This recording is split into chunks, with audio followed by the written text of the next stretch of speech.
flag of the United States of America and to the republic for which it stands, one nation, under God, indivisible, with liberty and justice for all.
Alrighty, roll call and verification of quorum. Chair, you're up. Trainer, Here. Tribble, Here. Moda, Here.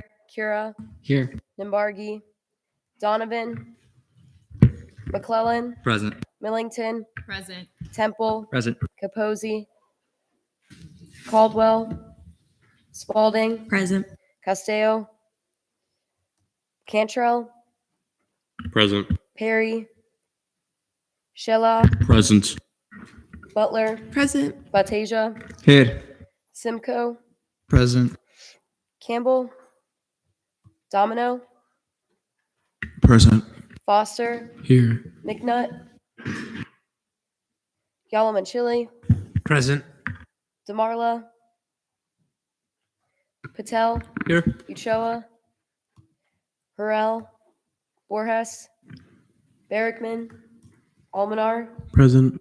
Castellan, Ooh, present. Hall, Here. Holmes, Present.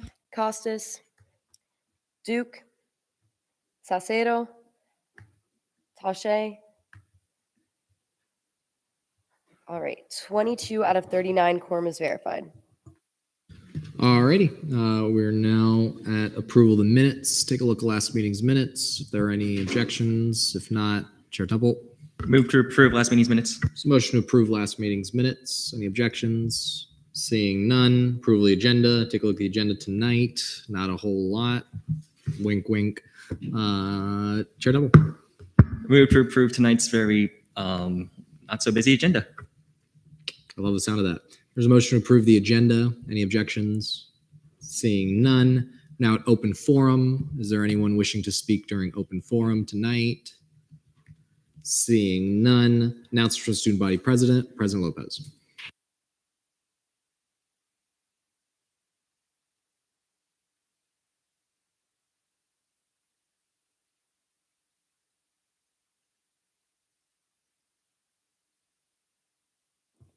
Hi, everyone. I hope everyone's had a really great week. Congratulations to all of the senators that got reelected.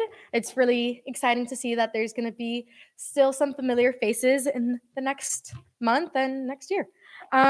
So with that, it's not on the minutes because I just thought of it right now, but in the next coming weeks, so spring break, week after that, we're going to start advertising Senate applications once again on social media now that the election's over, so that way we can get the Senate hopefully a little bit more filled. So just keep an eye out for that. Make sure to tell your friends, constituents, anyone that's interested, so that way they can join Senate. Tomorrow is our Day at the Capitol overview session. It's going to be in this room in the chamber from 2:30 to 3:30. Today, the branch heads met and we had a really productive conversation just on how to increase communication and collaboration for the rest of this term and just what we can continue to make a new normal for the coming years. And then just a couple of upcoming events. The Multicultural Student Center is going to be hosting Interfaith Week, March 27th to March 29th. They're going to have a variety of events, such as an interfaith panel, a trip to the mosque, and food and faith. So if you have any questions, reach out to either MSC or you could reach out to Coordinator Collins. And I hope you have a great spring break. Alrighty. Are there any questions for President Lopez? Seeing none. Hey. Thank you. Oh, wait, I'm here. I'm comptroller. Okay. Now it's for Student Body Vice President. None. Comptroller's report. President Lopez. The CRT current account balance is $132,762.73 with a 0.81% reversion. And the FAO current account balance is $9,498.66 with a 0.80 reversion. All right. Are there any questions for President Lopez? Seeing none. Thank you. Thank you. Alrighty. Cabinet Forum. Attorney General Moore.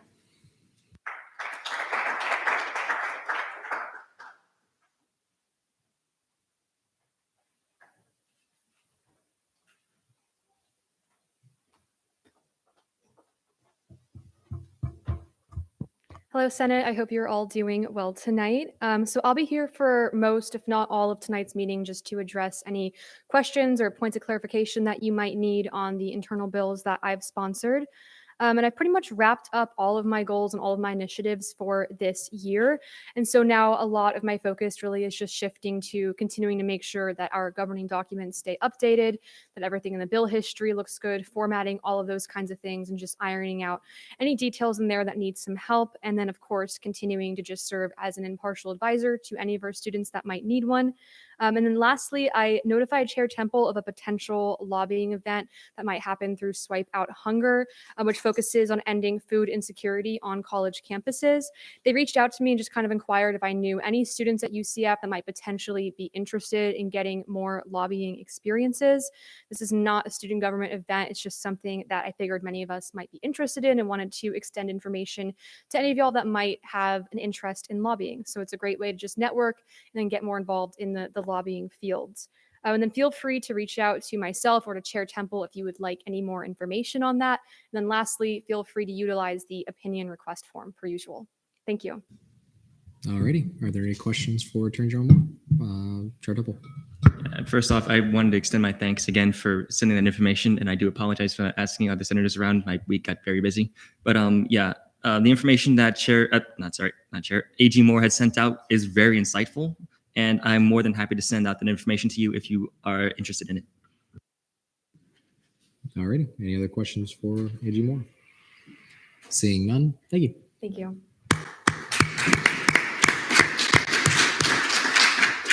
Announcements from the Chief Justice. Chief Justice Silva.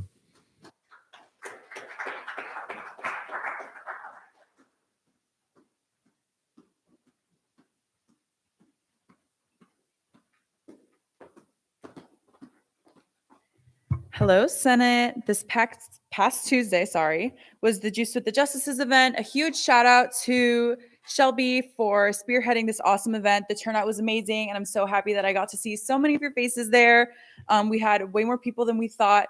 And yeah, a lot of new people learned about parking appeals and such.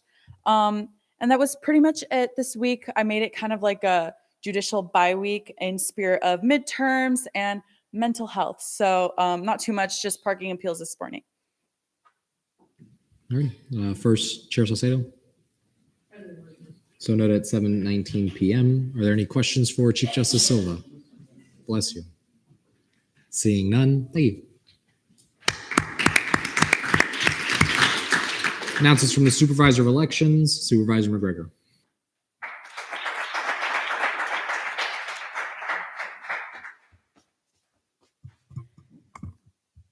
Hello, Senate. Student government elections happened this week.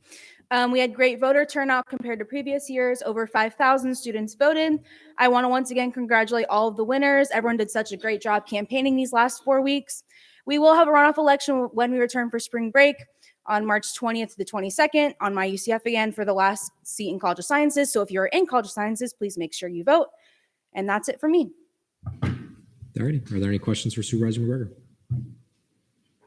Before you leave, I just want to give a round of applause to you, Assistant Supervisor Grace, as well as the rest of the EC for setting the bar as high as you possibly could have in this previous election. So congratulations.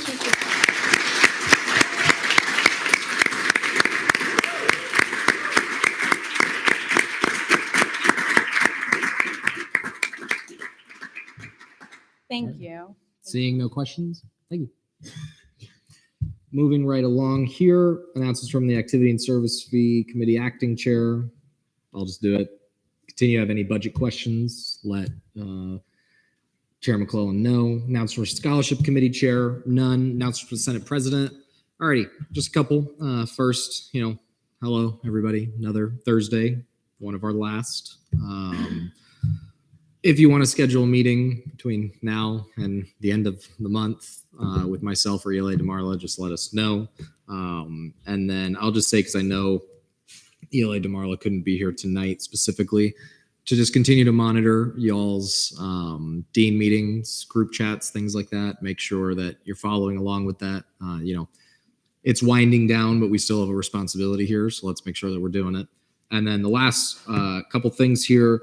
MSC's Month of the Woman event is tomorrow at 12 p.m. in the Live Oak Ballroom. I know that there are multiple people here who have been nominated, so I would highly encourage everyone to be able to attend that event, and then maybe go to Day at the Capitol prep session right after that.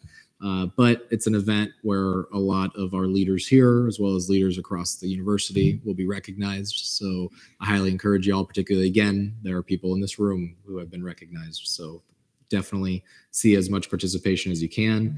To kind of just echo what President Lopez said, that we had a pretty productive branch head meeting today between myself, the Chief Justice, Supervisor, and the President.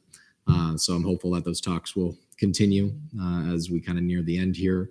And then final thing, just to kind of echo what Supervisor McGregor also had said, to congratulate all the people that won the SG election. We are kind of now in the lame duck session. Most of us are not returning, but we still have work to do in the meantime. That does not mean, though, that we can't celebrate those that will be replacing us, whether it's the executive branch or Senate, as well as just a acknowledgement of those who ran, who did not win, but gave it their all, whether Senate or exec. So kudos to all of them as well. With that, are there any questions for the speaker? Seeing none. ILA report, none. ELA report, none. Senate President Pro Tempore report, Pro Tem Foster. Are there any senators that Vice Chair Uchoa? President voting. So noted at 7:23 p.m. Yeah, I guess I'll Vice Chair Nambarji. Just use that mic right there if you want. Just hit it. Hi, Senate President voting. So note at 7:24 p.m. Is there any other senator that needs to be brought in? Seeing none. Announcements from the Senate President Pro Tempore, Pro Tem Foster. All right. Good evening, everyone. Try to keep it short and sweet. Headshots went well last Friday, so thank you to those who did come out. Try to get those back to you as soon as possible. Like, I will get them back as soon as possible.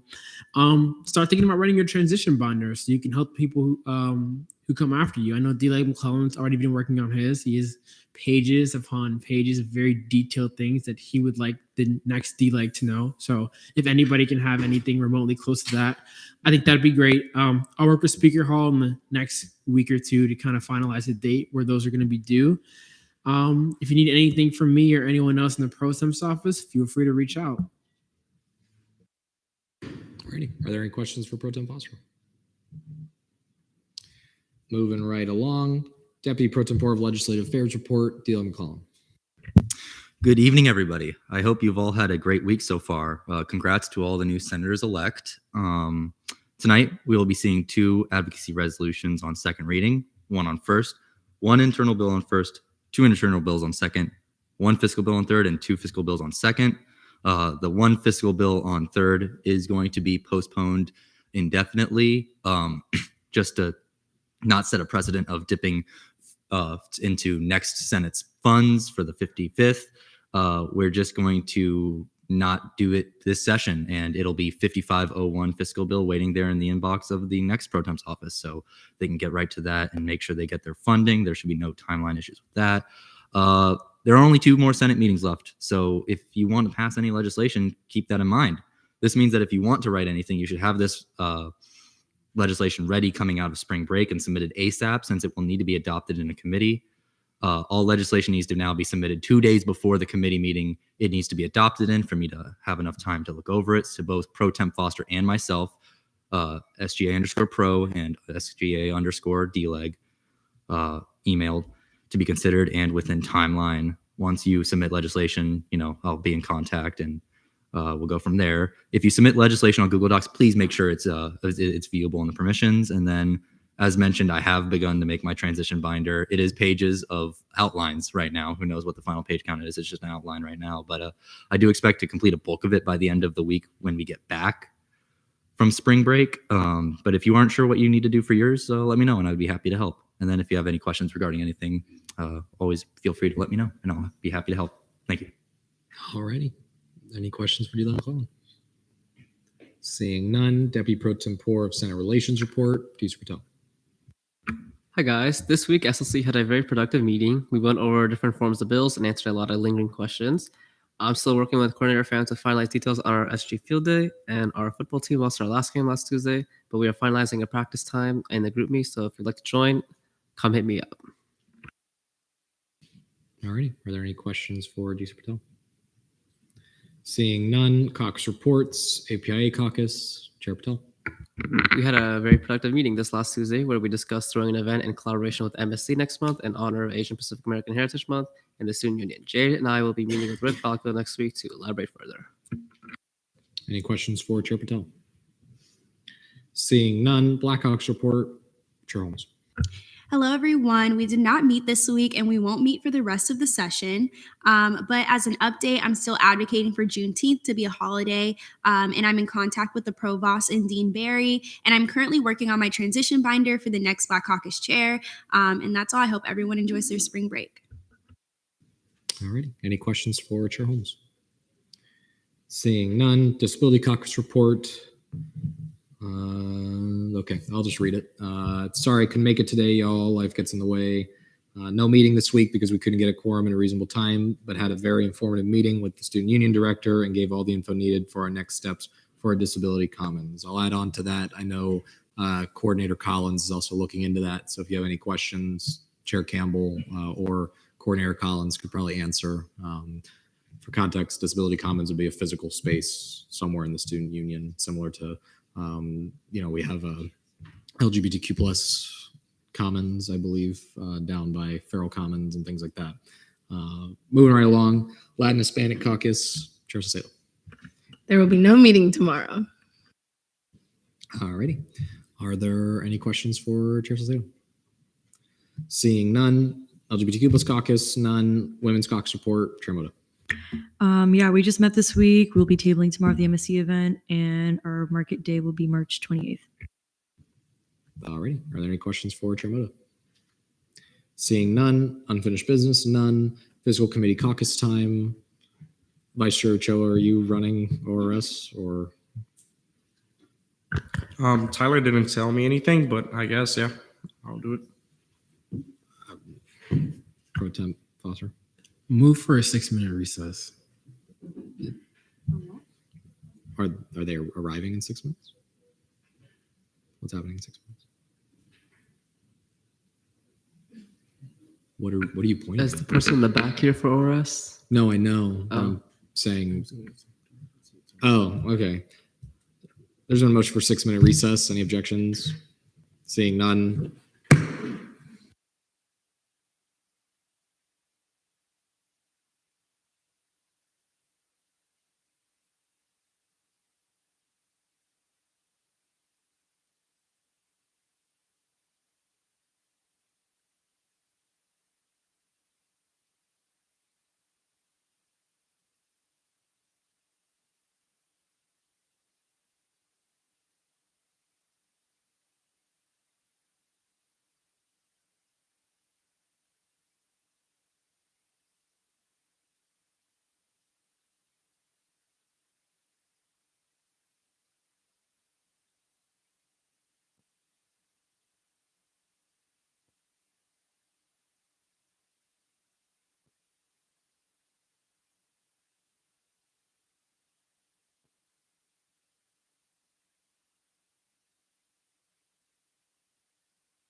Alrighty, I reconvene this meeting at 7:36 p.m. RS will caucus for a period of 10 minutes here in the chamber, starting now.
I hereby call this meeting to order at 7:37 p.m. Roll call and verification of quorum. Vice Chair Uchoa. Chair Borges. Here. Senator Berkman.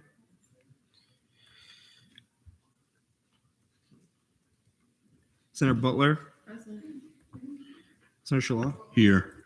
Senator Temple. Present. Senator Yellowman Chili. Present. Pro Temp Rep. Here. 7 out of 7. Quorum is verified. Thank you, Vice Chair Uchoa. Look over the last meeting's minutes. Temple. Move to approve last meeting's minutes. Send a motion to approve last meeting's minutes. Any objections? Seeing none, it stands approved by general consent. Temple. Move to approve today's agenda. Send a motion to approve today's agenda. Any objections? Seeing none, it stands approved by general consent. Announcements from me. Hey guys, old business. Same post-funding reform we've seen for weeks. Any questions? None. Vice Chair Uchoa, anything? Nope. Awesome. Any committee members' announcements? Nope. Okay. Any non-committee members' announcements? Cool. Old business plus funding reviews. FAO 54034 electric car teams on week 5 now. We've already went through general information. So is there a motion for speeches, questioning, debate, Sheila? Move for 1 minute, 1 minute read, 1 minute questioning, 1 minute debate. Okay. So 1 minute reading, 1 minute question, 1 minute debate? Okay. Okay. Any objections? Seeing none, you guys will have 1 minute of reading time.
Reading time has elapsed. We are now in line for questioning.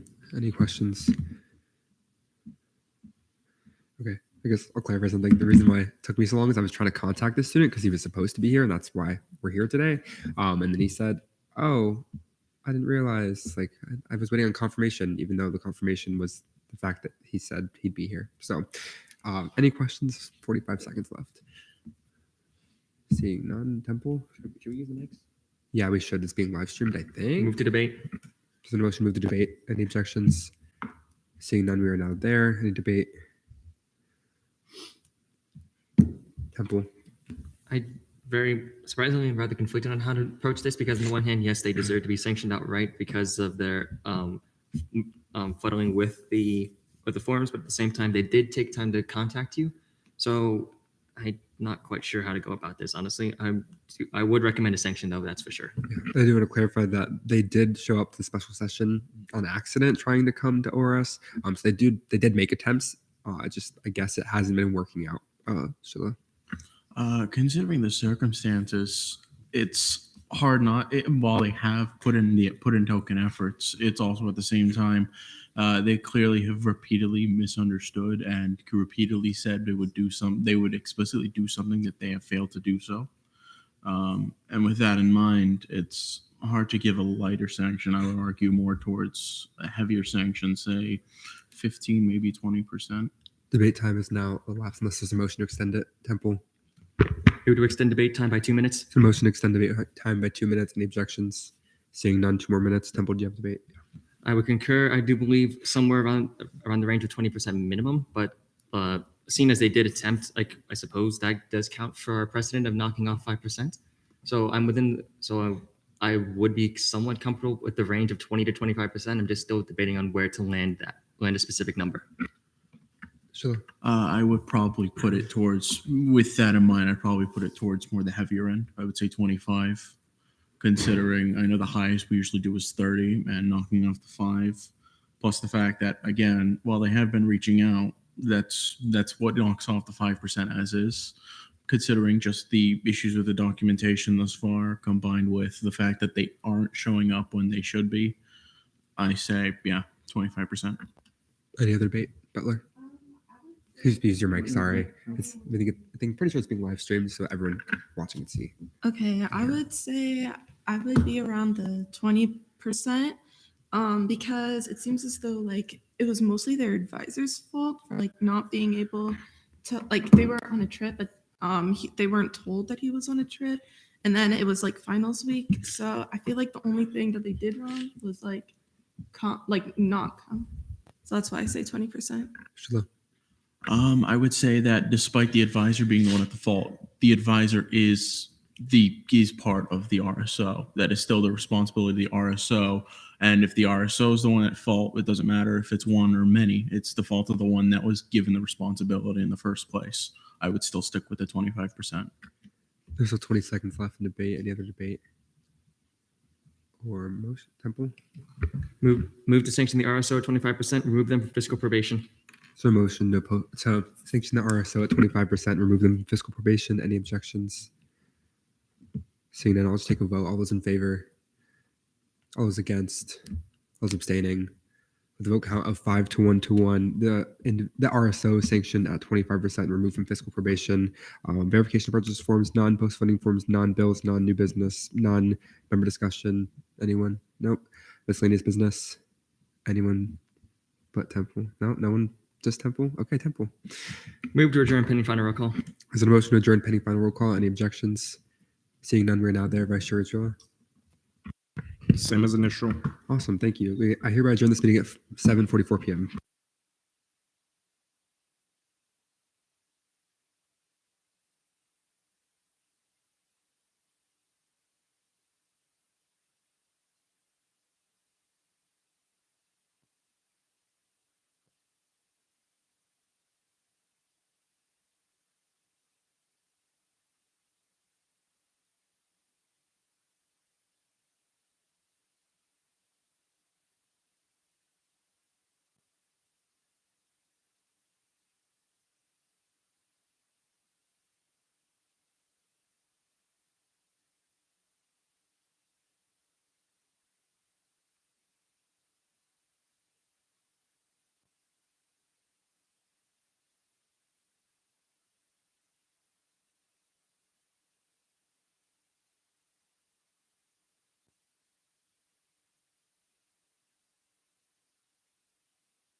Alrighty, I reconvene this meeting at 7:47 p.m.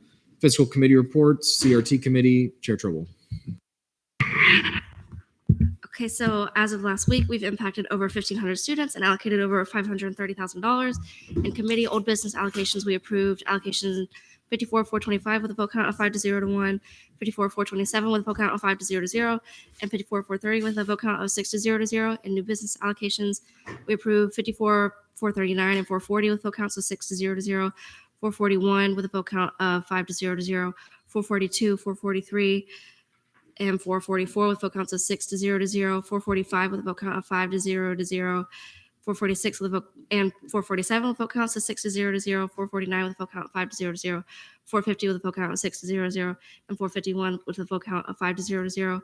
And for bills, we approved fiscal bill 5451 with a vote count of 5 to 0 to 1. And Annabelle isn't here tonight, but she baked us some cookies, and then they sat in her backpack all day, and it turned into one large Pangea cookie. So we were just like breaking off bits, but it was really good. Yeah. Alrighty, are there any questions for Chair Trouble? Seeing none, FAO Committee report, Chair Millington. Oh, wait. Vice Chair Castillo. President voting. 7:48 p.m. Chair Millington. Hey guys, happy Thursday. So since the end of the session is coming near, I just wanted to highlight the amazing work that the FAO committee members have been doing and the fact that we've impacted an estimated, through just events and projects, so not counting promotional outreach, about 11,597 students. So I'm super proud of everybody that sits on FAO. As always. And then in committee old business allocations, we approved 54,129 and 135, 7 to 0 to 0. New business allocations, we approved 54,141, 7 to 0 to 0, 54,142, 6 to 0 to 0, 54,144, 145, 7 to 0 to 0, 54,147, 148, and 149, 6 to 0 to 0. And we postponed 54,143 and 146 by general consent. And I yield to Vice Chair Nimbargi. Hi, Senate. So like Chair Millington said, it's amazing what these RSOs do to spread outreach and have their impact across campus. And it's great to be a part of all of that. So with that being said, we have the Spanish Graduate Association hosting a colloquial annual literature, language, and artistic event. And they're hosting that on March 24th. We have Progressive Black Men Incorporated hosting the Cater to You brunch on March 25th. And then we have First Person View Nights hosting a 5-inch drone workshop on March 23rd. So if you have any more questions, please reach out. And again, it's amazing what these RSOs do. Alrighty. Are there any questions for Chair Millington? Seeing none, RS Committee report, Chair Borges. President voting. So noted at 7:50 p.m. Thank you. Sorry, guys, for not being here on time. I was trying to contact the individual who was supposed to be here for our caucus. But if you haven't already, look at the ORS minutes to see discussion on Internal Bill 5438 that we'll be seeing tonight in committee. I don't really have to read them, but one of the most important ones, we voted to sanction FAO 54034 at 25%, vote count 5 to 1 to 1. And then we don't have Victor's visuals. Hopefully next week we will. Yeah. All right. Any questions for Chair Borges? Seeing none, fiscal legislation, notice legislation on first reading, none. Notice legislation on third reading, bills. Deal McClellan. Motion to postpone indefinitely. Fiscal Bill 54. Is it? I'm sorry, I don't have the minutes pulled up right now. I'm sorry. 48. There's a motion to PPI Fiscal Bill 5448. Are there any objections? Do you withdraw, Deal McClellan? I do. Chair Borges. Could I just ask for like more explanation? I don't know if that was said before I got here or not, but yeah, it was said in my announcements. Basically, after speaking with Brody, we decided that we don't want to set a precedent of dipping into the 55th funds. So we are going to postpone this indefinitely. A template of it is already there as 5501, so that the Pro Temp's office in the 55th can immediately put this on the agenda, and it could be the first fiscal bill seen, and they will not be affected negatively timeline-wise. Chair Borges. Thank you for that. The RSO has been informed, right? Okay, awesome. Then you're good. Dale McClellan. Motion to PPI 5448. Motion to PPI Fiscal Bill 5448. Any objections? Seeing none. PPI'd. Resolutions none. Special acts none. Notes legislation on second reading. Bills. Is there a motion for speech, questioning, debate? Chair Temple. Move for 5-minute speeches, 5-minute questioning, 5-minute debate. Motion for 5-minute speeches, 5-minute questioning, 5-minute debate. Any objections? Seeing none. Fiscal Bill 5446. Funding for 11 members for the Students for Exploration and Development of Space. Travel to the Spaceport America Cup in Las Cruces, New Mexico from June 18th to June 25th. Senator Yamachili is the RSO president. They are here, and I yield to them. Alrighty.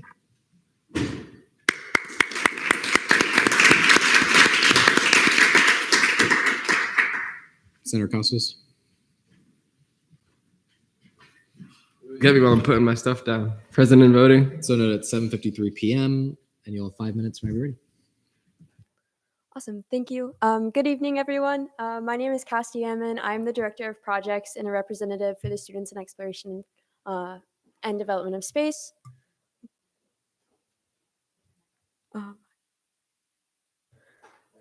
Okay, cool. And I am requesting funds for us to travel to the Spaceport America Cup in Las Cruces, New Mexico from June 18th to June 25th.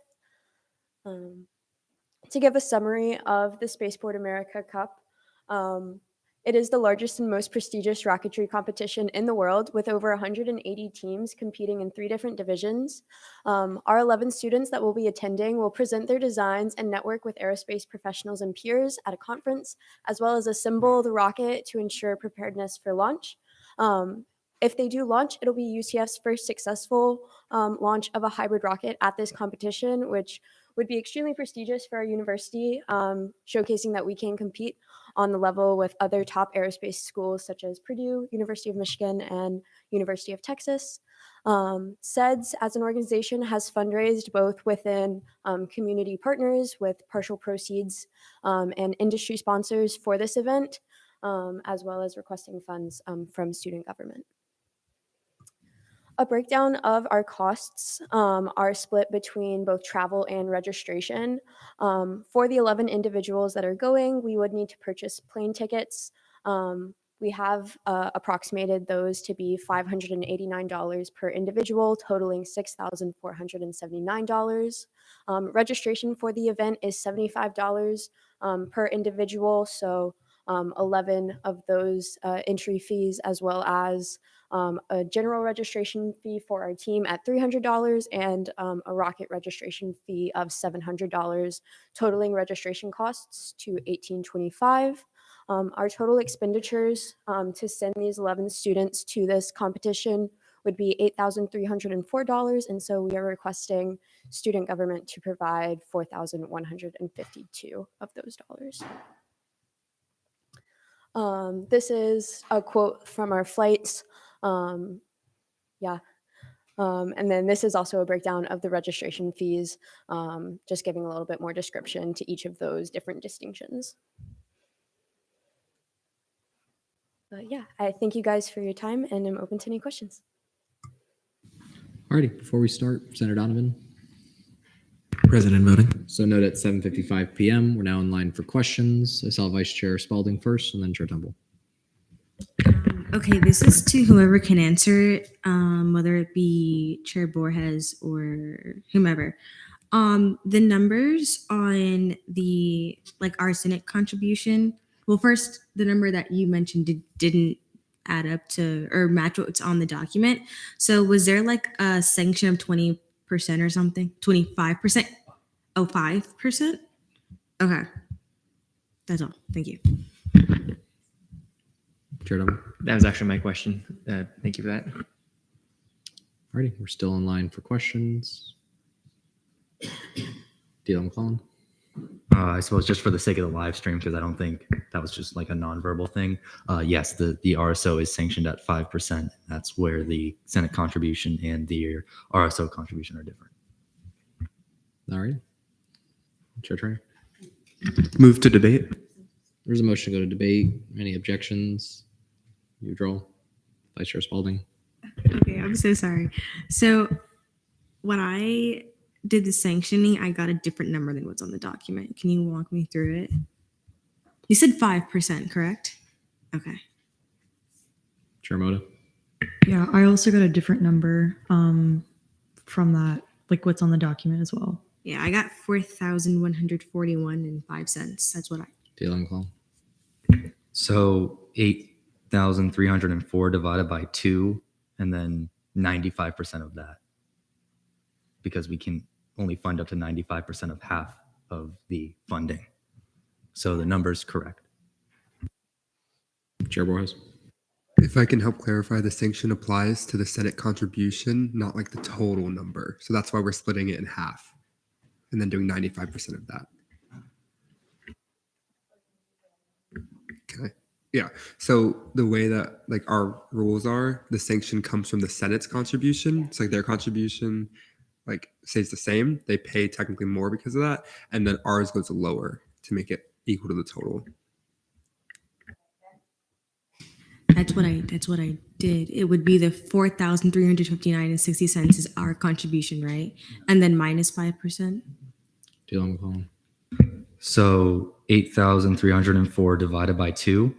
And then to get the percentage, I just multiplied it by 0.95 since that's the amount that we can fund of it. And then, yeah, the rest of it is added back to their contribution. So it's good. Alrighty. Still in line. Chair Double. Seeing no other hands, move to debate. There's a motion to go to debate. Is that an objection? Withdrawal? Senator Yalman-Chili. 2 questions, if I may. You may. My first question is, through what process have y'all chosen the 11 members to go on this trip? And my second question is, do you not intend on seeking SG funding for any potential lodging?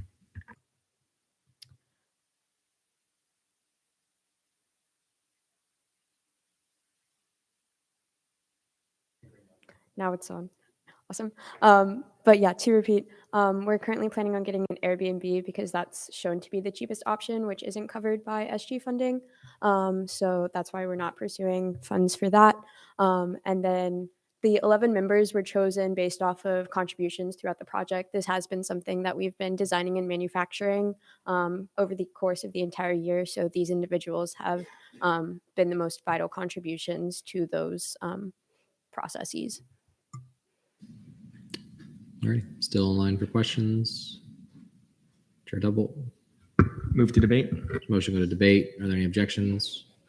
Seeing none, we're now in debate. Senator Yalman-Chili.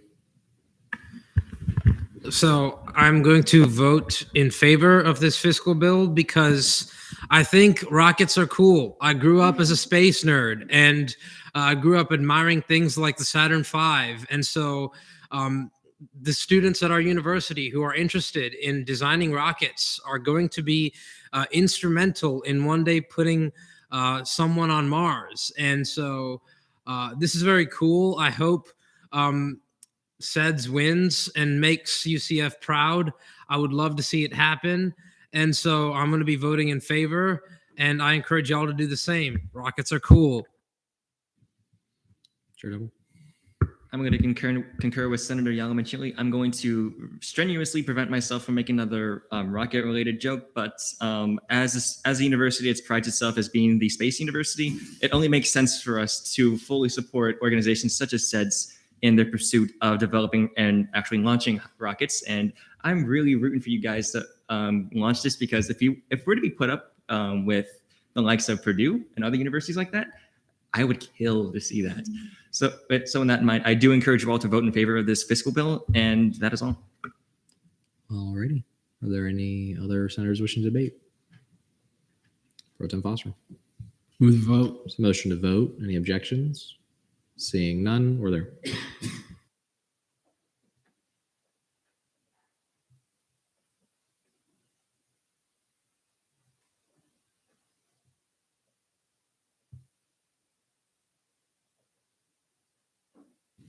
We will count 23 to 2-0. Fiscal 5446 passes favorably on second reading.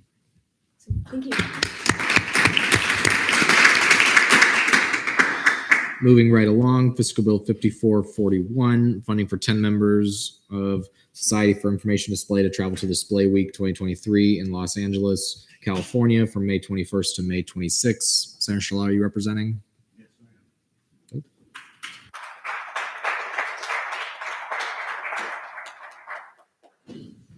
And you'll have 5 minutes whenever you're ready. Do I control that or do you control that?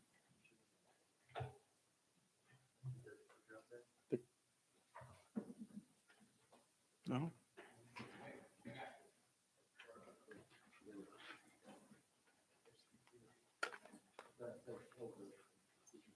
Oh, gotcha.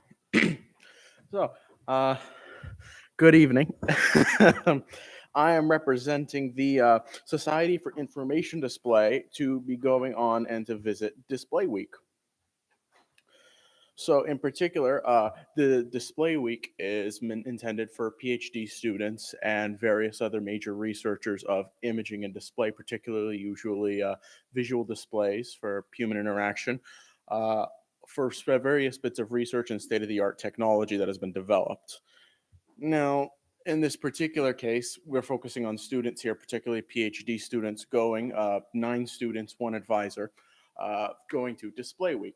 And for previous UCF students, we've had 5 SID Distinguished Student Awards for 2021, including 1 JSID for worldwide, Global JSID Award in 2021. Where on the other hand, for 2022, we've only had 3 SIDs and 5 nominations for JSID. So we also have our finances here, which, well, not my finances, their finances, which in this particular instance, it was previously higher, but they sent me this inside of the email when we were talking about representing them. For the actual airline flight and the housing, they changed the reservations for both in order to get a lower cost. I know if you look at the fiscal bill, you can see that some of it had been crossed out and changed in accordance with that.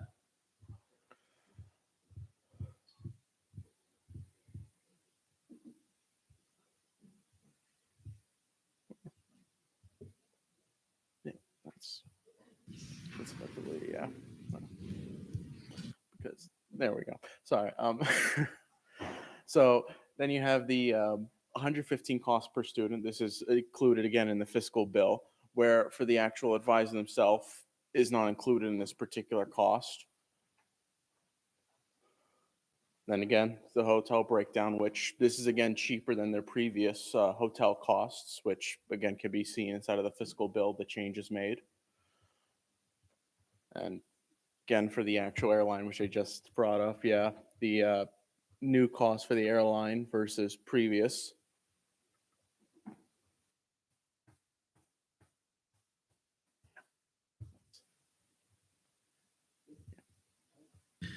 Now in line for questions. All those with questions, please raise your hand. Feel them calling. Just to clarify, the way that the bill has the numbers is the correct one that the RSO knows and wants, right?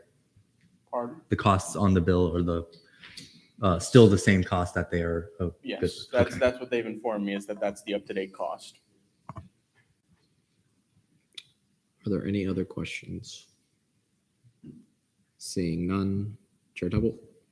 Move to debate. Motion to go to debate. Any objections? Seeing none, we're now in debate. Deal McCollum. Would you see my amendment as a technical, please? I'll see it as technical. Chair Tubble. May I retain? You may. All right, I'll make this short and sweet. This looks awesome. Bills are on the bill numbers on the bill look good. And to Senator Schiller, well done on presenting on behalf of the RSO. I know it scared the living daylights out of you. But with that, move to vote on Fiscal Bill 5451. There's a motion to vote on Fiscal Bill 5451. Are there any objections? Seeing none, we're there.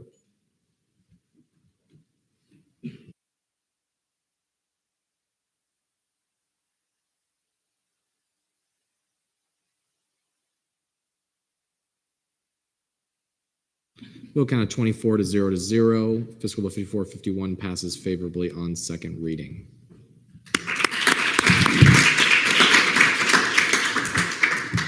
ELA DeMarla. Present and voting. So note at 8:07 p.m. DL McClellan. Since we have spring break next week and these bills would typically have been approved, supposedly approved next week, seeing no changes in how we unanimously approve these, I'm going to move to go back to the agenda to put these on third. So motion to go back to the approval of the agenda. So motion return to approve the agenda. Are there any objections? Seeing none, DL McClellan. Motion to move fiscal bills 5440. Wait, is it 46? Yeah, 46 and fiscal bill 5451 to notice of legislation on third reading. So motion to move fiscal bill 5446 and fiscal bill 5451 onto notice of legislation on third reading. Any objections? Seeing none. Motion to reapprove the agenda. So motion to reapprove the agenda. Any objections? Seeing none. DL McClellan. Motion to go back to notice of legislation on third reading fiscal legislation. There's a motion to return to notice of legislation on third reading fiscal legislation. Any objections? Seeing none. Fiscal bill 5446. Oh, wait, before we do that, is there a motion, DL McClellan? Motion to see fiscal bill 5446 and 5451 as a block. I'm not going to see that just because the first one had 2 nay votes. Yeah. Senator Taché. Present and voting. So noted at 8:08 p.m. Chair Temple. Move for 3-minute speeches, 3-minute questioning, 3-minute debate. So motion for 3-minute speeches, 3-minute questioning, 3-minute debate. Are there any objections? Seeing none. Fiscal bill 5446. Senator Yalman-Chile, 3 minutes. Whenever you're ready. Thank you, Mr. Speaker. I'm going to keep this short and sweet. So we had a representative from SEDS come earlier, about 10 minutes ago, to speak on this bill. The Senate has overwhelmingly approved it. The numbers look good after a debate and clarifications about the 5% sanction. And there seem to be no other problems with it. So I don't see why the Senate should not approve this bill again to fast track it. So thank you. All right, now in line for questions. Anyone with questions? DL McClellan. Move to debate. Motion to go to debate. Any objections? Seeing none, we're now in debate. DL McClellan. May I retain? You may. I'm as much in support of this bill as I was 5 minutes ago. Move to vote. Motion to vote. Any objections? Seeing none, we're there.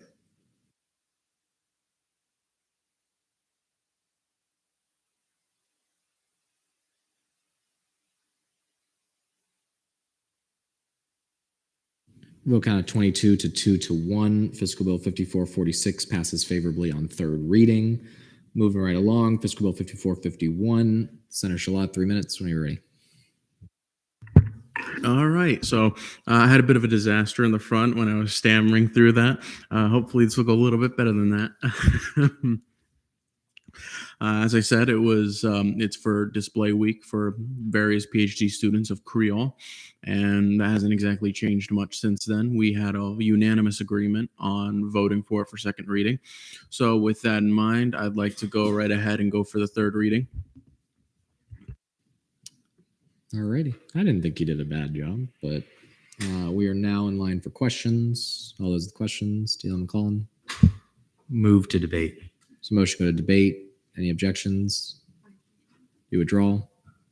Yes. Brody? I just have a quick question. And I'm going to assume that this was taken care of in CRT and I'm misunderstanding something. But did they say that they have 9 members and 1 advisor going? And is that advisor an employee of the university? So I can go ahead, pull up the email and read off exactly what they told me. Just one moment. So what they told me was we have 9 students and 1 advisor to attend the conference. All the students are PhD students and the advisor is a professor from Creole. And I'm not sure if you're familiar, but Creole is the head of the photonics department, is the photonics building for UCF. Chair Tribble, do you have anything? I'm going to yield to DL McClellan. DL McClellan. Yes, in committee, they said that they are getting 9 members. They do have 1 advisor, but they're not being funded through us. are you talking about travel? Oh, that's a good point. We decided we're not funding them through registration, but travel. Okay. Senator Shalom. In regards to the actual travel, they do have it marked for 10 members on the fiscal bill. So I don't know if that was gone through in CRT, but that is on the fiscal bill where they have 9 members for travel and 10 for travel and 9 for registration.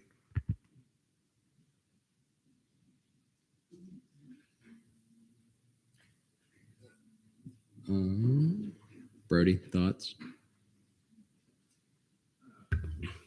Well, it looks like Ryan's making some soon to be seen amendments, so I don't know that you need my thoughts.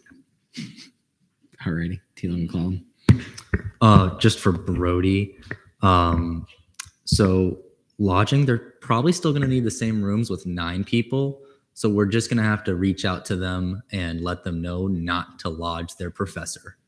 But with the rest of it, it looks like other people are making amendments too, but we'll just update those real quick for the travel at the very least.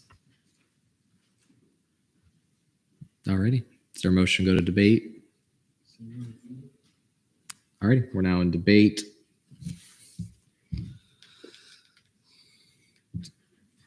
Chair Temple. Move to see all amendments on the page as a block. There's a motion. Nah, I'll see them as a block. Sure. Chair. Deal McClellan. Alrighty, we'll see him as a block. Chair Temple, is there a motion? Move for 2-minute speeches, 2-minute questioning, 2-minute debate. Motion for 2-minute speeches, 2-minute questioning, 2-minute debate. Any objections? Seeing none. Chair Temple, 2 minutes. I'll yield to Deal McClellan. Deal McClellan. Sure. Yeah. So we're just making that one change. We cannot fund anybody that's like a UCF faculty or a staff or anything like that through ANSF funds. It can only go to students. So we're adjusting the travel costs and all the following numbers. And I will be reaching out to the RSO and informing them that we have done this and that we cannot also allow the funds for lodging. Well, we can't change the number because they'll still need those rooms for 9 people, but that they can't lodge their professor in there. Alrighty, now in line for questions. Deal McClellan. Since I didn't make the motion, will you see my amendment as a friendly for the funding for now 9 members at the top? Yes, I'll see them as a friendly. Still in line for questions. Chair Double. Move to debate. Motion to go to debate. Any objections? Seeing none, we're now in debate on the block of amendments. Chair Double. May I retain? You may. So thank you to Brody for catching that. And numbers look right. With that, move to vote on the amendment. There's a motion to vote on the block of amendments. Are there any objections? Seeing none, we're there.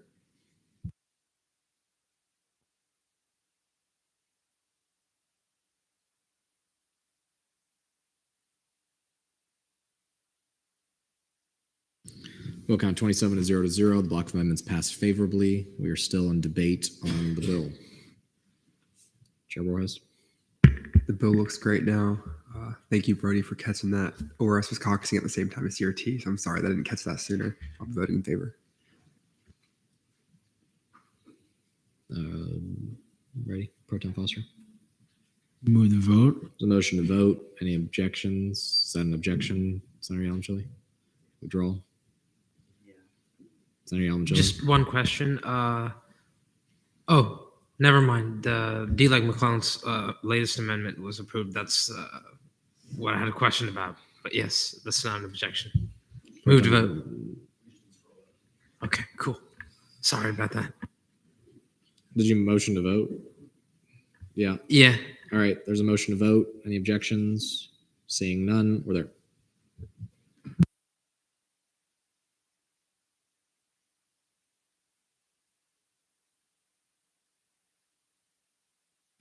Vote count of 27 to 0 to 0. Fiscal Bill 5451 passes favorably on third reading. Moving right along, internal committee caucus time. Gab will caucus in here for 10 minutes, starting now.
Right.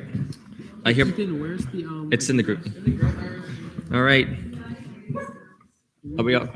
Let me get in the group me real quick because Duke's not here, so I have to take I authorize Young and Chili to do so. All right. I'll help you out with this. Is John Winchell also taking minutes? Yeah. Yeah. All right. I hereby call this meeting to order at 8:18 p.m. Roll call and verification of quorum. Acting Chair Young and Chili. Stand by. Chair Temple's present.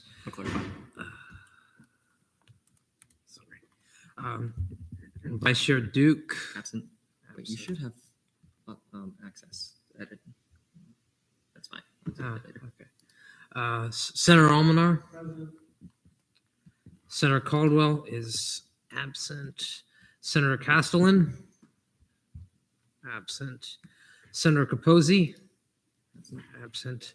Senator Domino. Present. Senator Donovan.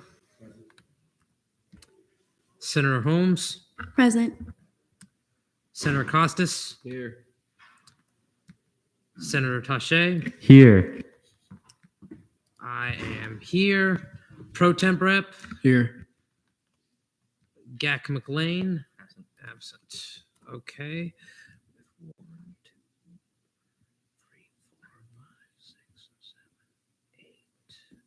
With 9 out of 13, quorum is verified.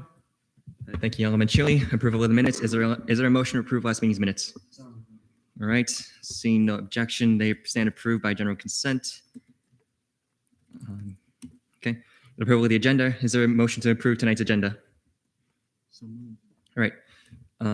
Seeing no objections, it stands approved by general consent. Announcements from the chair. Good evening, everybody.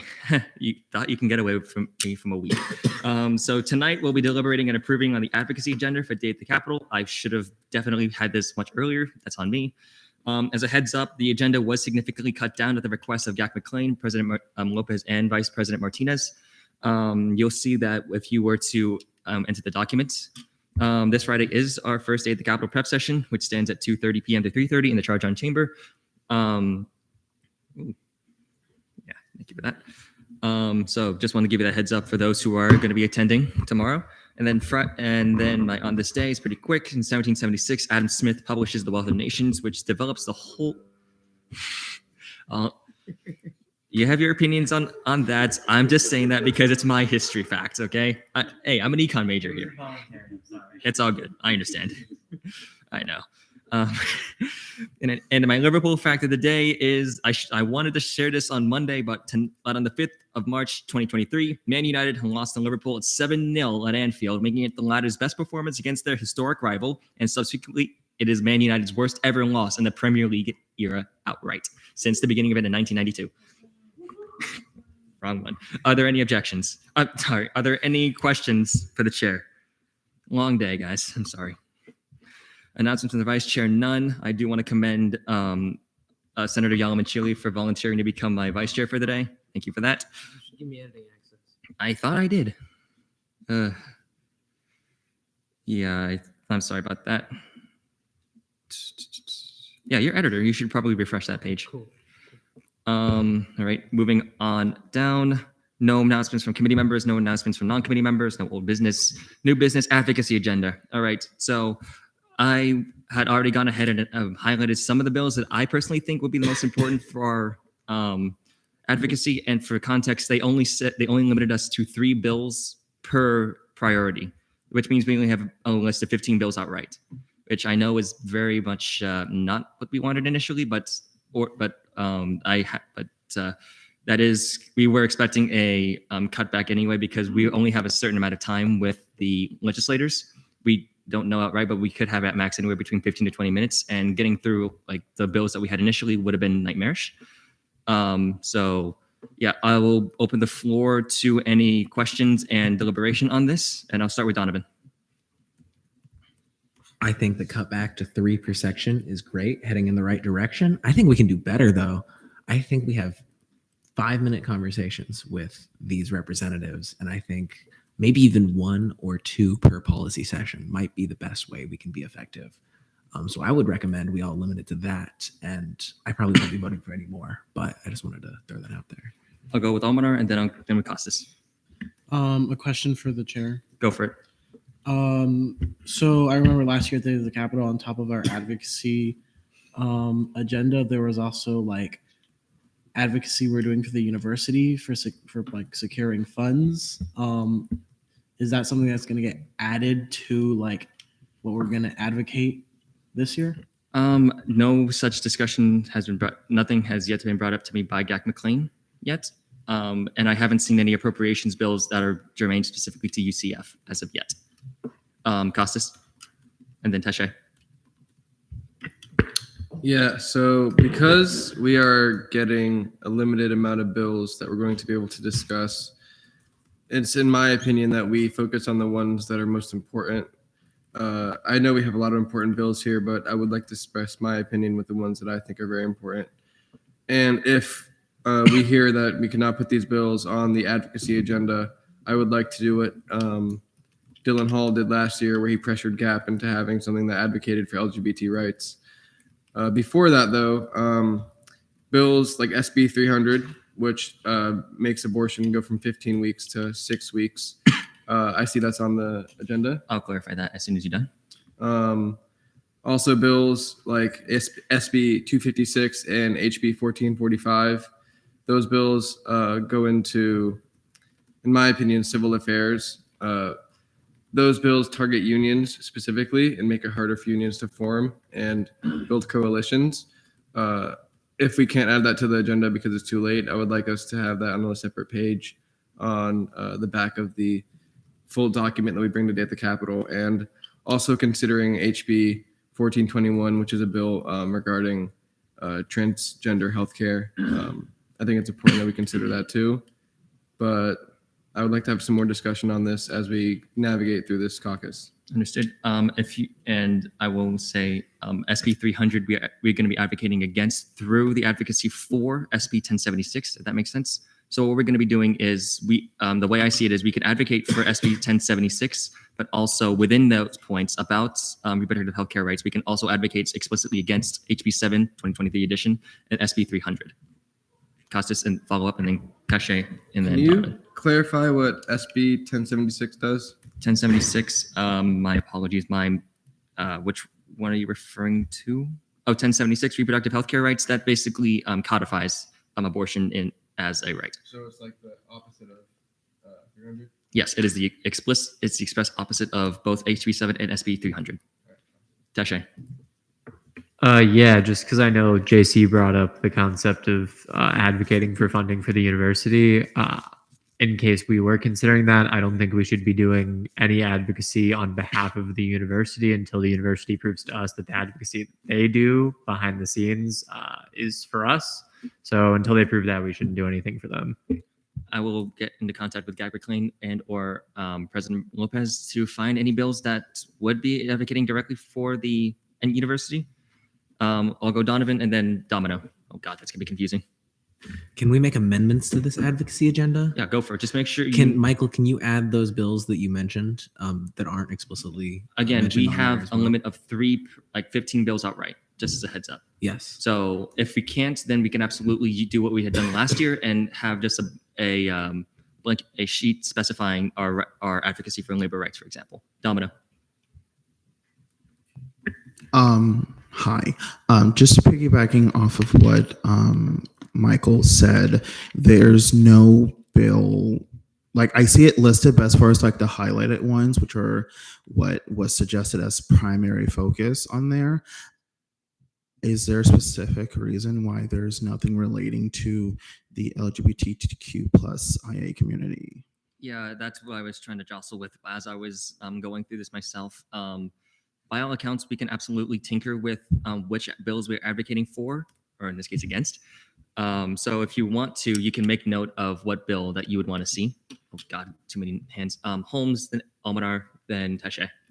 So is this as urgent as approving this tonight? Yes, because the first day of the Capitol prep session is tomorrow, and we need to get this solidified. This is why I'm so apologetic about getting this to you guys last minute, like literally day before.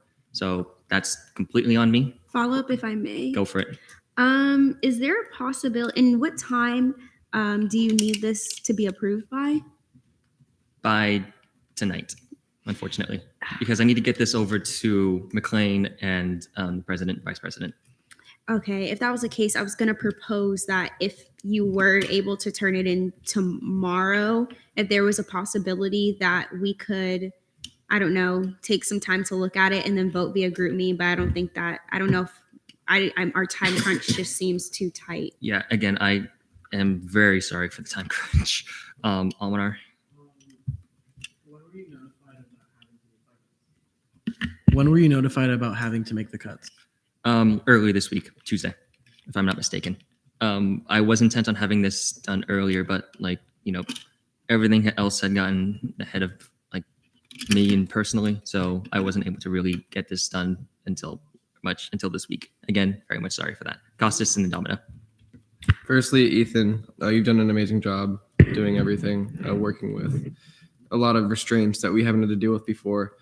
Secondly, I think that having less time actually gives us the ability to put pressure and make sure that this goes our way, because we are on a time crunch, and if it doesn't get passed, we're going to have a very slow and hectic day at the Capitol. So if we put bills that we think are important and then say, hey, we need to pass this, if you don't, you're going to make things a lot worse for the GAC and everybody else that's participating in this. That can work in our favor, in my opinion.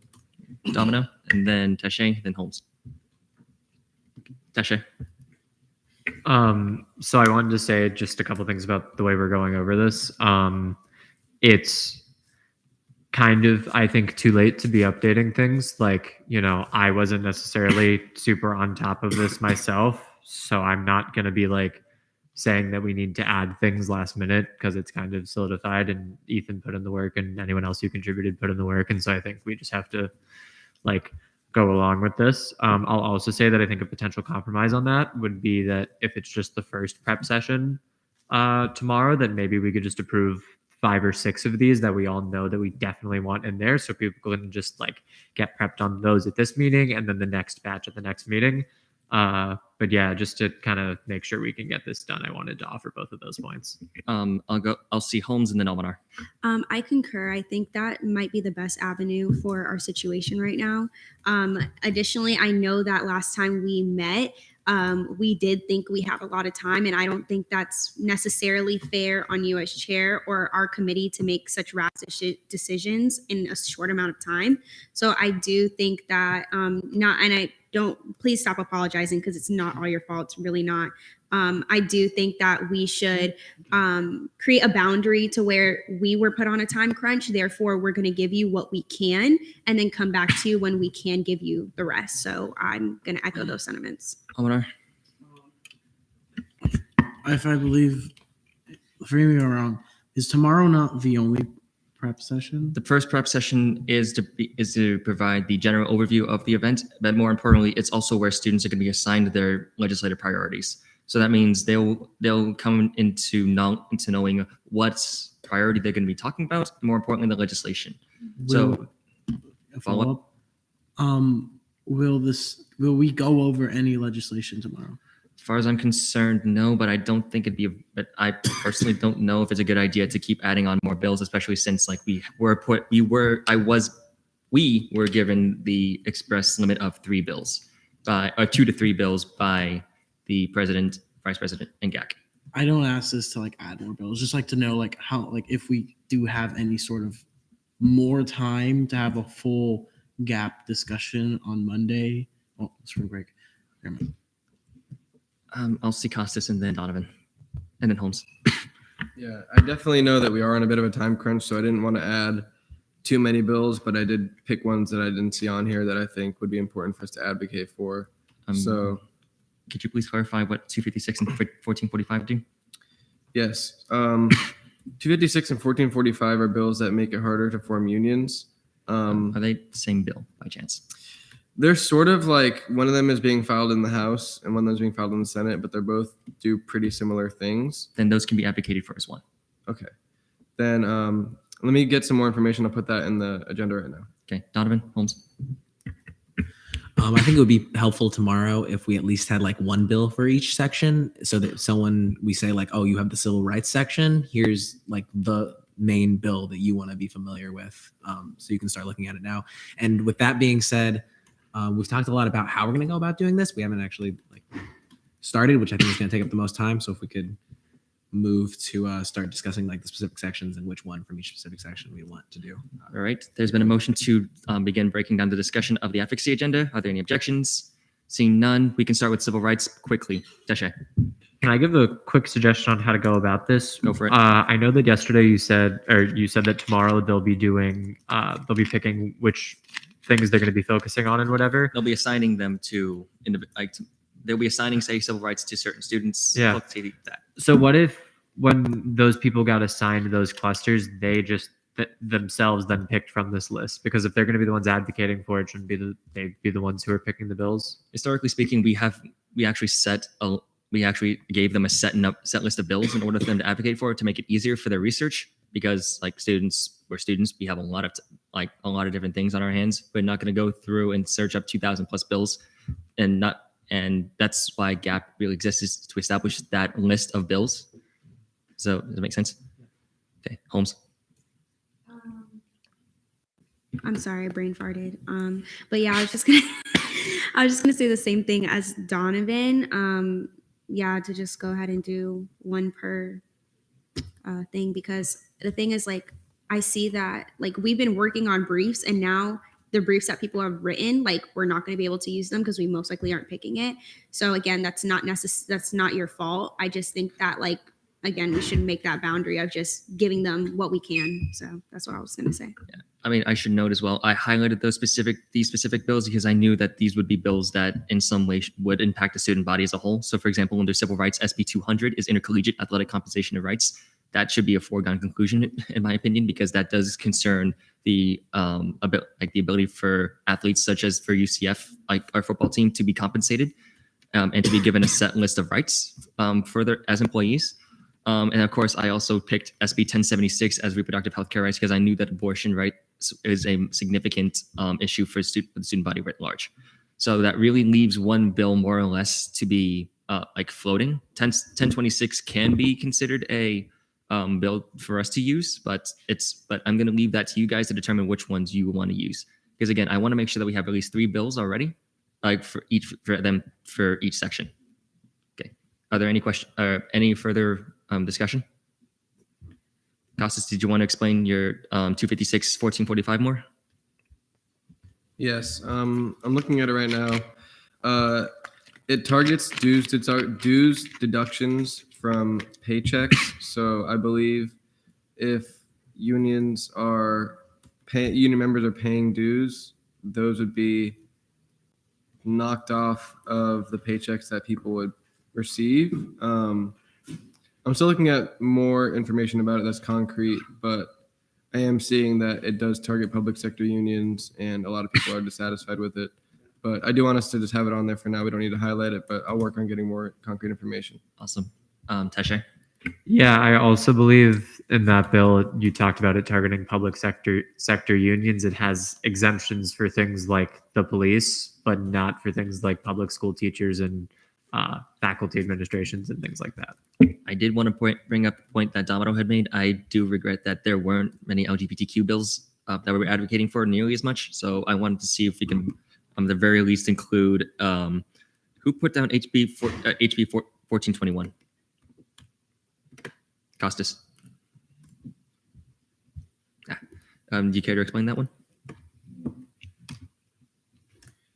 Yeah, this one is pretty deep, but one of the things that I saw that I didn't like is that you can't change your gender on your birth certificate if you undergo a surgery, a transgender surgery, which I think is like, I mean, people can't afford their health care, and we're talking about changing your gender on a birth certificate. Why are our legislators giving this their attention? It's frankly stupid, and I think we should make sure that we really look at these bills that are being put through. And if we did talk about a bill like HB 1421, I think our legislators should be questioned as to why they're giving this their time and not, the Floridians that are being destroyed by hurricanes or lack of healthcare. Teshay? I think part of the problem is, though, and not to say that we shouldn't do this bill, but with that reasoning is that then why are we giving this our time when we could be giving our time to those things? You know what I mean? I would say it is a good point, both ends on that. I'm sorry. I do want to redirect attention to SB 328 at the very least, because that does actually prohibit the use of a legal defense that would involve the sexuality of an individual. So that could be, to Senator Domino's point, that we could add to our to the advocacy agenda, or in general, we can include that sheet that we had for LGBTQ rights. We're still kind of hung up on that. Donovan and then Teshay.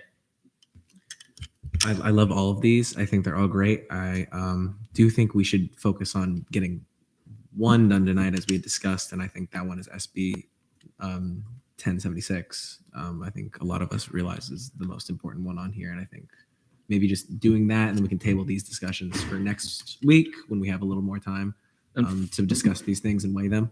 Might be a good thing. We're not going to be here next week because of spring break. Oh, you're so right. Yeah, that's why I'm like, we have to finish this tonight. So I probably should have asked for more time from the speaker. Sorry about that. Any further discussion?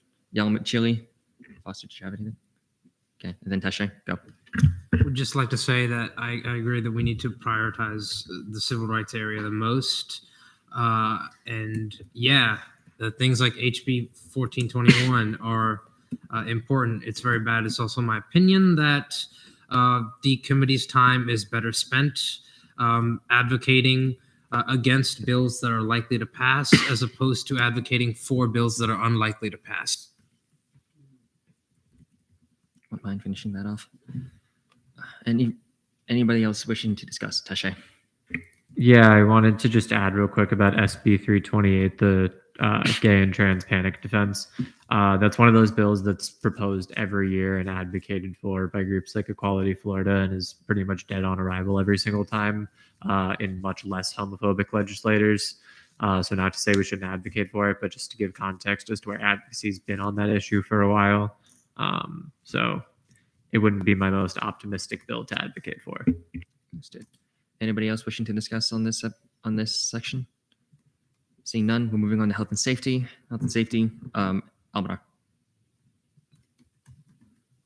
Okay.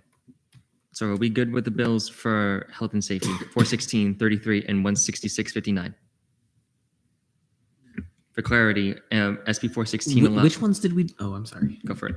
Which ones did we sign on for civil rights? Did we come to decisions? As far as I'm concerned, the one that we all unanimously agreed on was 1076. There wasn't much discussion on SB 200, but we're still kind of one out for LGBTQ rights. Sure. Can we highlight the ones that we are like for sure on? Yeah, like the ones green or something? 200 and 1076 are the ones that are already highlighted. Those are the ones that we're for sure doing. So SB 200 is like a for sure doing? Yes. And then I believe I personally would advocate against us including that on the list, just for the sake of time. But again, I don't know like how we're coming to these decisions, I guess, at the moment. Fair enough. Almanar and then Domino. SB 646. Is that something we want to? Because we're all young adults. More access to healthcare would be a lot better for those entering the working class who can't afford it. It's fair. If you want to, Holmes. Yeah.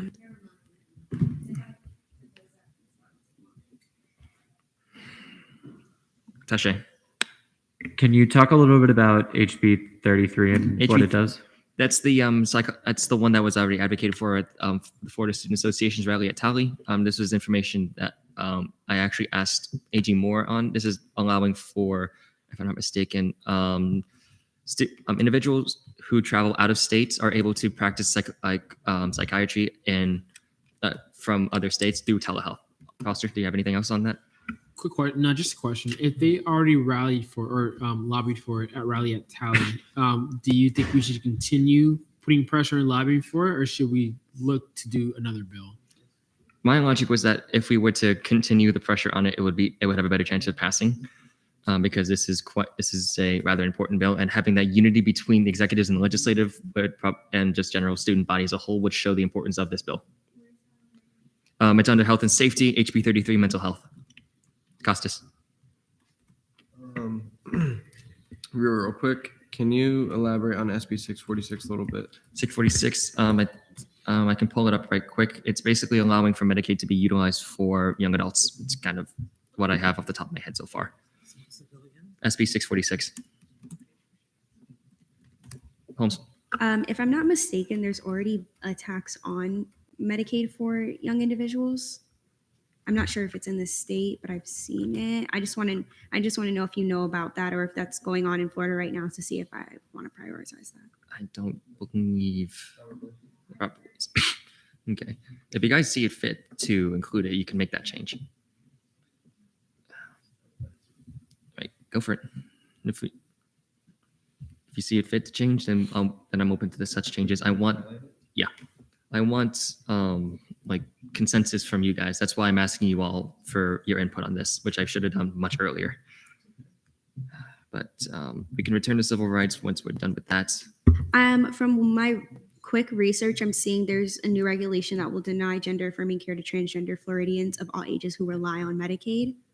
So, and this is coming from the DeSantis administration. So we might want to prioritize HB 33. SB 464.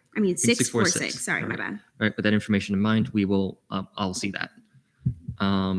Any other discussion on this? I see that somebody has SB 344 highlighted. Okay.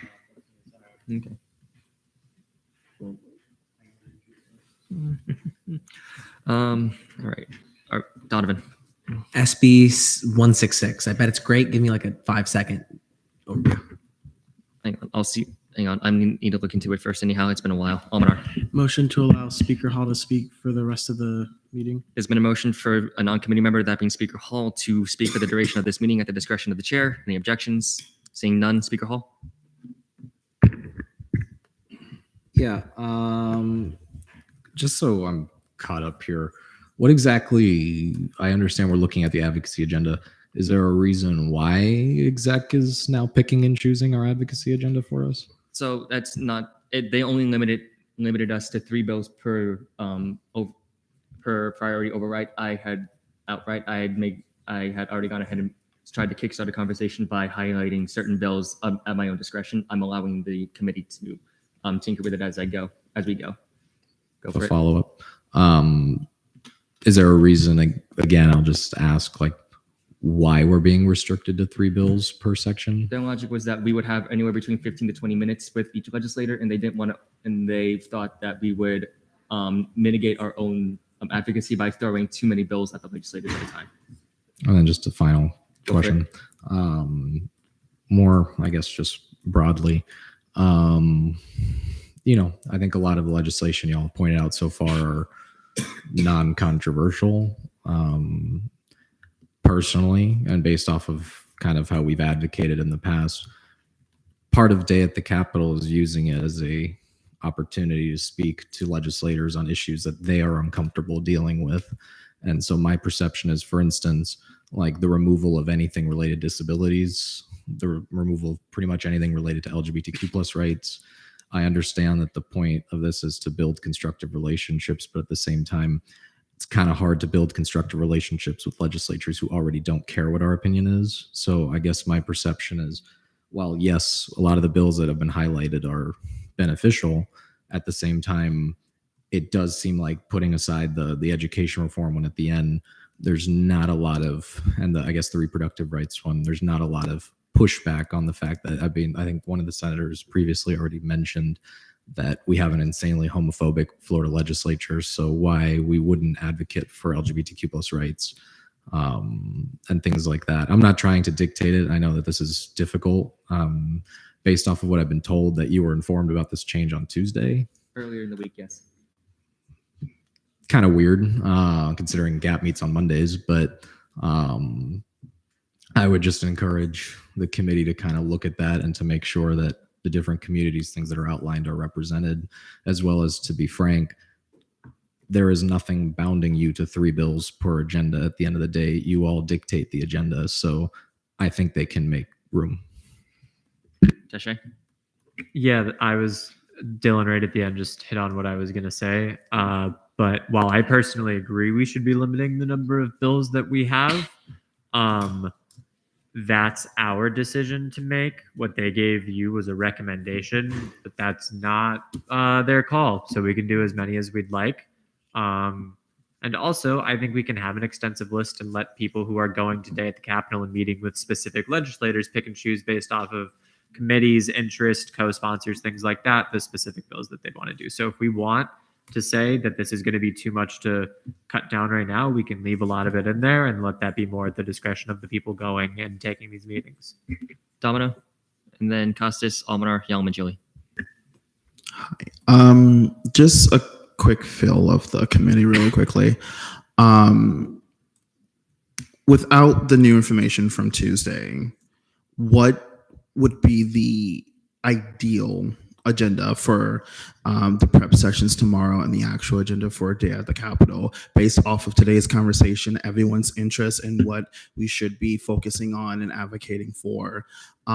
Because I think that would help lessen the feel right now of the room if we did a committee type agenda versus outside forces. Almanar. So I know I spoke to Ethan about this in the past and maybe a few of the committee members, but I was under the influence that we chose all these pieces of legislation to like advocate on, but that depending on what state legislator we would be meeting with, we would not be advocating for all of the advocacy agenda, right? They will still be handed their little booklet with their little thing that says UCF Day at the Capitol that they'll give to a revisor and never look at again. But we're still going to be advocating for everything. It's just we're going to pick and choose depending who we're meeting with, right? Like you got to have some strategy to this. You can't like spend the entire time talking about education to someone who doesn't do anything with education in the Capitol. Teshay? Yeah, just like real quick example. I remember I'm struggling to remember the name. Started with an S, but there was a very transphobic senator before that was popular in the Florida state legislature, Sabatini. And I got to meet with him when I was up at Equality Florida, and he had proposed one of the bills. And so instead of going over like the 15 different bills we had, we literally spent the entire meeting talking about just the one bill he wrote. So it's definitely the type of thing that other lobbying groups that do it professionally do, where you focus depending on who you're with on different things. Costas, then Almanar. I definitely hear the sentiments, especially those of Speaker Hall. I don't disagree with them by any means. I would just like to add, as somebody who went to Day at the Capitol last year, having like a big set of bills just made us consistently list things that we wanted to see done while we couldn't focus on a specific set of important bills. So I don't think it's a really bad idea that bad thing to work with if we're given only 3 bills. We could obviously add more, but if we have to pick 3 bills, we could pick the most important ones that we think are the most important as a committee and then lobby for those. Because we only do have a short amount of time. Almanar. Yeah, so I'm not particularly a fan of this 3 bill limit, but we have to work with what we have. And I agree with Speaker Hall in that what we advocate for has to matter, and it has to make state legislators uncomfortable. So if we do have to pick 3 bills in each policy area, they should be the most urgent and the most let's just say most prioritized for students in this campus. Again, we can look back to the student priorities survey, but advocating for bills that are already like not that controversial may not be the best use of our time. Okay, Almanar. So similar to what Speaker Hall said, this I know that the point of Day at the Capitol is like UCF one of the reasons why they are forcing a date upon us, not letting us pick, is to like make UCF more of a presence in the Florida legislature, so that they're like thinking that UCF is a big institution whenever they're like deciding to like send funds to the different schools. But to Dylan's point, like these people already don't care about us, and they clearly already don't care about academia as a whole. And like building relationships with people like is always important, but these are people actively trying to like remove different initiatives and different ways of uplifting students in our universities. And they're, I'd say, better uses of our time than being used as a photo op for UCF. Then like we could just actually advocate for things that matter, or we can just limit ourselves to 3 things per. Oh, what's going on? Or yeah, I don't know what's going on at this point anymore. I think we're getting off track here. We have to approve this tonight. I'm sorry, but we have to move. It's already approved. Oh, Did we not already approve the advocacy agenda? If we just leave it as it is, like we don't have to. We already did all the work. People in this committee already did all the work, right? Such a short notice, it's kind of not fair to us to have to do all of this last minute without being able to have a full discussion of the committee, right? Because would we not have to then vote on this on the floor again? no, but it would just be within an internal thing, and I would send it over to McLean and Vice President. Tache. Am I allowed to make a motion to vote to leave this as is and have that be our decision? You may make that motion. Okay, motion to vote on leaving the advocacy agenda as it is. All right, there's been a motion to vote on the advocacy agenda. Are there any objections? Domino, you object? Question. That's just being the highlighted ones, Yes. all listed highlighted on the document as of Yes. right now. Yes. Okay. Right. Motion. Still, motion has been made to vote on the advocacy agenda. Any objections? Seeing none. I just don't think that what's highlighted is necessarily what we want. And is that Can you use your mic, please? Oh, sorry. I was saying that I'm looking at like the highlighted ones, and I just personally, I just don't feel comfortable voting. I guess that's all I'm gonna say. Could you clarify what that is the case? I guess the time limit, I just don't think the time limit that was imposed on the committee was considerate whatsoever of the committee's hard work on making these briefs. I don't think it was fair to you either. I just don't think that we should have to feel to work on a time constraint that we did not agree to. That's just period how I feel about it. And that they, for whatever prep session, obviously they are not prepared for their prep session as we are discussing what's going to be discussed on the prep session tomorrow. So I feel like they should be able to talk about a objective of what we're going to go over. And then the next prep session, that's when we give them their bills. That's it. Oh God. Almoner, Donovan, Tache. Point of clarification, Jason, your motion was to vote to leave it with no changes, right? Or leave it with the ones that are highlighted only? I don't know. I don't really care. Whatever you would like it to do. Tache, Costas. Real quick. I think it'd be a good idea for us to maybe move to the conference room. That way Senate can continue their business, and we can focus on this for a while. Would they meet quorum? You can't do that. No, I mean like you can't have the committee meeting while. Donovan.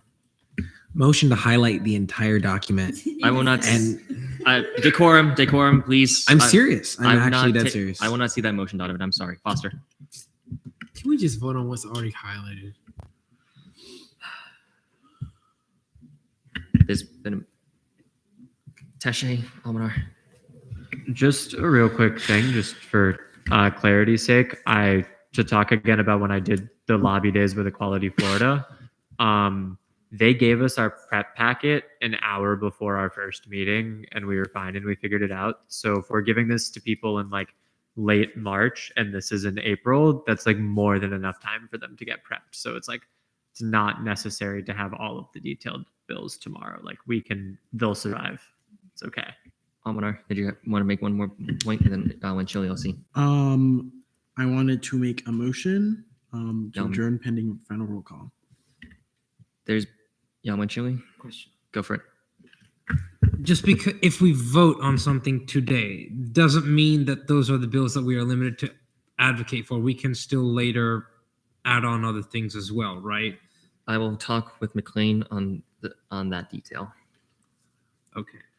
For now, we can vote to approve it as it stands, pending discussions with McLean. Foster. Motion to approve it as it stands, pending discussions with Gak McLean. There's been a motion to approve this agenda pending any discussions with McLean. I object. You withdraw. No. Pro con. You don't have voting committees. Oh, we don't? No, straight Senate. Can I just talk about it real quick? Where is she? She could have come tonight. She's never at Gap, and she's not here right now. I don't want to make this pending talking to her. This is the meeting where we decide this. She could have been here for that. Almanar. To further Jason's point, pending talking to her would be, in my case, seeing her at the prep session once that she's already prepped everything. So like for a lot of the members on this committee, there is no opportunity for us to speak with this individual, right? Like if they had asked you to make sure we could get this done, they should have put in the effort to be here. Foster. So what do you want to do then about it? Just approve it now or not do anything. Hey. Take quorum, all of you. Almanar, then Foster. I see the best, or I think the best course of action right now should be to not do anything to the advocacy agenda and tomorrow have a serious conversation with Gak McLean after the prep session, given that tomorrow we won't be actually going through any of the pieces of legislation, and that will be a prep session, I guess, after spring break. So I think that's the best course of action. I'll see Foster first, then Costas, and then Holmes. Not a motion, but I just want to say nothing is set in stone. So if we approve it right now, who's to say we can't change it? The capital is like April 4th, so we have time. We can literally approve it right now and then decide if we want to change it or not. Like, I don't see any problem with that. Costas. I like Nick's idea, but I wanted to ask you, Ethan, if we have to be at the prep session tomorrow, can we caucus before that? That's actually a question I was going to posit to Hall, but Speaker Hall. Yeah, in terms of caucusing, we don't have a 24-hour notice, right? Yeah, because you're not caucusing is only if you're in during the Senate. So can you hold a committee meeting tomorrow? Yes, but only if you would posted it 24 hours in advance. And since you haven't done that, you cannot meet tomorrow. So there's that. The others, if I can also just comment, y'all can approve it tonight. Will they allow you to re-see it is the better question. So that's my personal view of it. I think that the fact that this was sprung on Chair Temple on Tuesday, a day after GAP would have met, is questionable at best. I do agree that those advocating for this should have been here because it's clear that the committee has a lot of questions. And I think that this is the kind of thing that would hurt the integrity of the entire programming. So it's an unfortunate, in my opinion, lack of judgment on the part of certain members of the cabinet. And so my view of it is you could approve it tonight. I just very much question if it will be allowed to be re-seen by your committee. So my professional opinion here would be to not approve the agenda as it stands, at least in terms of the changes that have been made, and to seek actual conversation so that Chair Temple is in the loop, because Chair Temple and your committee deserve to be in the loop on this. We are not beholden to Gray Robinson. We're beholden to the student body. Holmes, Foster, Young, Machili. Firstly, And then Chair, Domino. I want to apologize for my decorum issues. This is just a little upsetting for me, as it is for the rest of the committee. With that being said, like I said, I'm just going to echo sentiments of Speaker Hall. I just think the fact that we've been sitting here for almost an hour when we're supposed to caucus for 10 minutes is telling within itself that the notification of doing something like this is just unprofessional. The fact that they're not here right now and they had to tell you to do that is unprofessional. Like I said before, I won't say it again. I feel like it's crossing a huge boundary, and therefore I'm going to say that I don't think we should vote on it and that they should take what they have, and we dictate what is on the advocacy agenda when on our time. I want to see Domino first. I know he had his hand up. Sorry, Domino. Foster.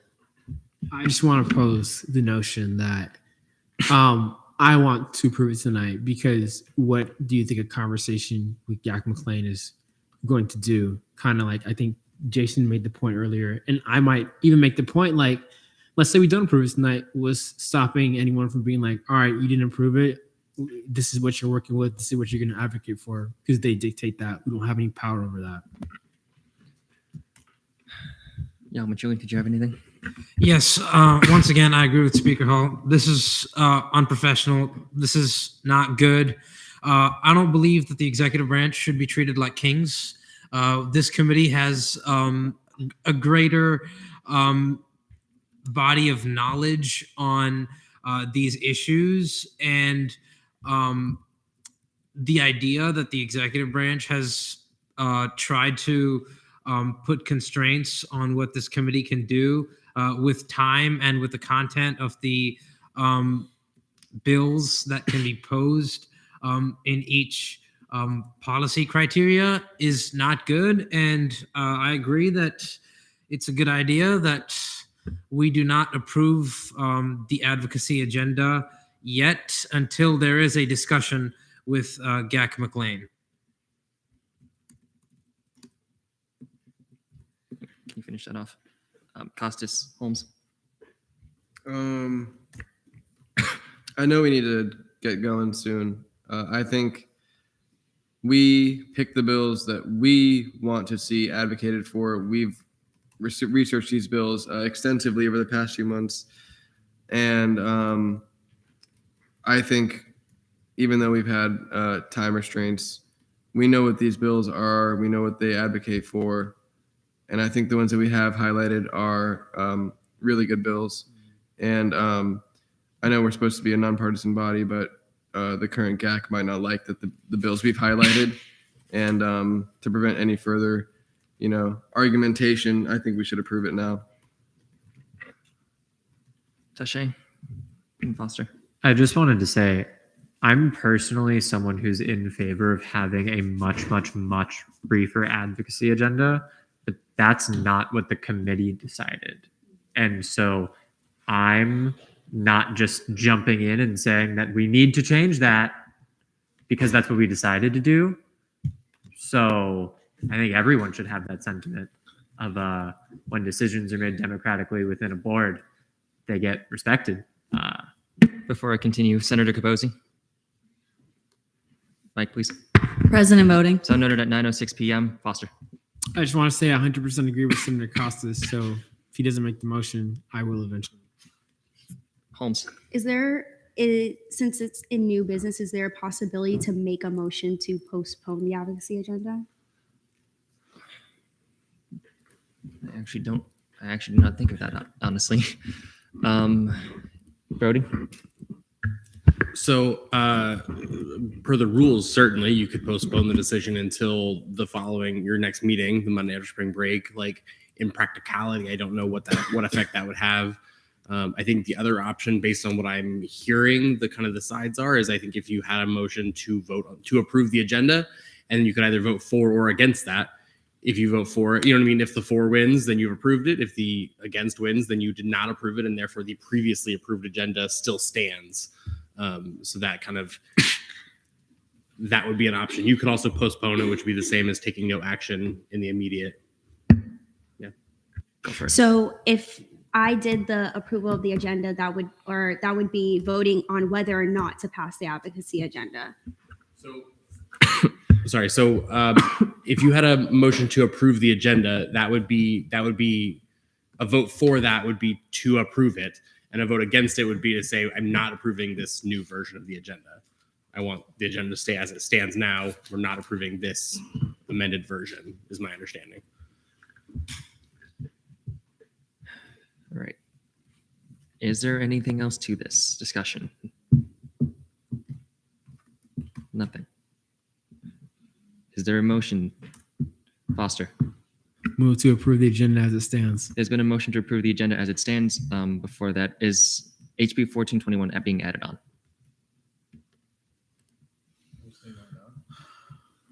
Sorry. All right. There's been a motion to approve the agenda as it stands. Tache? That means the ones that are highlighted or the ones that are on there? The ones that are, Foster, do you wish to clarify? Because you made the motion. I think we agreed the ones that were highlighted, right? Yeah. The ones that are highlighted. And that includes 256. Donovan, I saw you first, and then Domino. I started this meeting arguing in favor of reducing the number of bills, and even I think it's a little ridiculous that we're just gonna roll with an agenda that was forced upon us 2 days ago, and that was picked by Ethan Temple, just straight up. I trust your judgment, Ethan, but like we haven't had a chance to discuss this at all. That's completely on me. This is not. No, it's not. This would be Ethan's agenda, not the committee's agenda, and for that reason, I think we should vote no on this. Foster. Oh, that I guess Holmes. I don't know how to make the motion, but to move, like if I do move to approve the agenda, there can be no and yes, correct? Yes. So moved for the approval of the agenda then. That motion has been made. Any objections? Seeing So, none. I'm sorry. That was Nick's motion, right? Like you're already in debate on that motion. Oh, oops. Tache. We seemingly skipped questioning and went straight to debate. I don't think that's how things work, so I'm going to say move to debate. Right. That motion's been made. Okay, no. I'm sorry. Like, it doesn't matter. You don't have to have questioning. Yeah. Now move to vote. That motion's been made. Any objections? Seeing none. All in favor of the agenda? All against? All abstaining? With a vote count of 2 to 6 to 1, the agenda does not pass. I'll get into communication with executive tomorrow before the prep session in order to really hash out what this is going to be. I saw Foster's first. I want to see that, Tache. Well, good thing I'm going first because move to miscellaneous business. There's been a motion to go to miscellaneous business. Any objections? Seeing none. Foster. Move to adjourn pending final roll call. It's been a motion to adjourn pending final roll call. Are there any objections? Seeing none. Acting Vice Chair Yalamanchili. Chair Temple, Present. Vice Chair Duke is absent. Senator Almanar. Present. Senator Caldwell. Present. Present. Present. Senator Pache. Here. Here.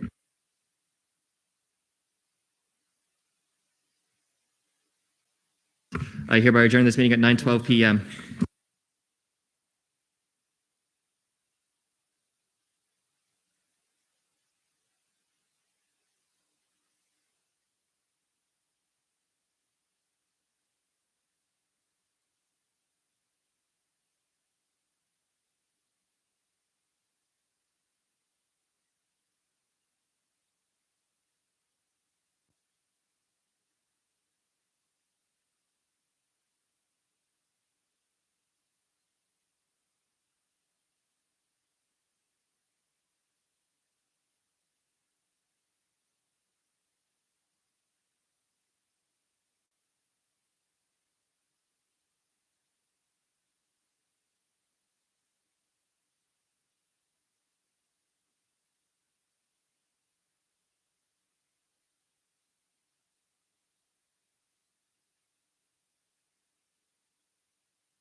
Alrighty, reconvene this meeting at 9:14 p.m.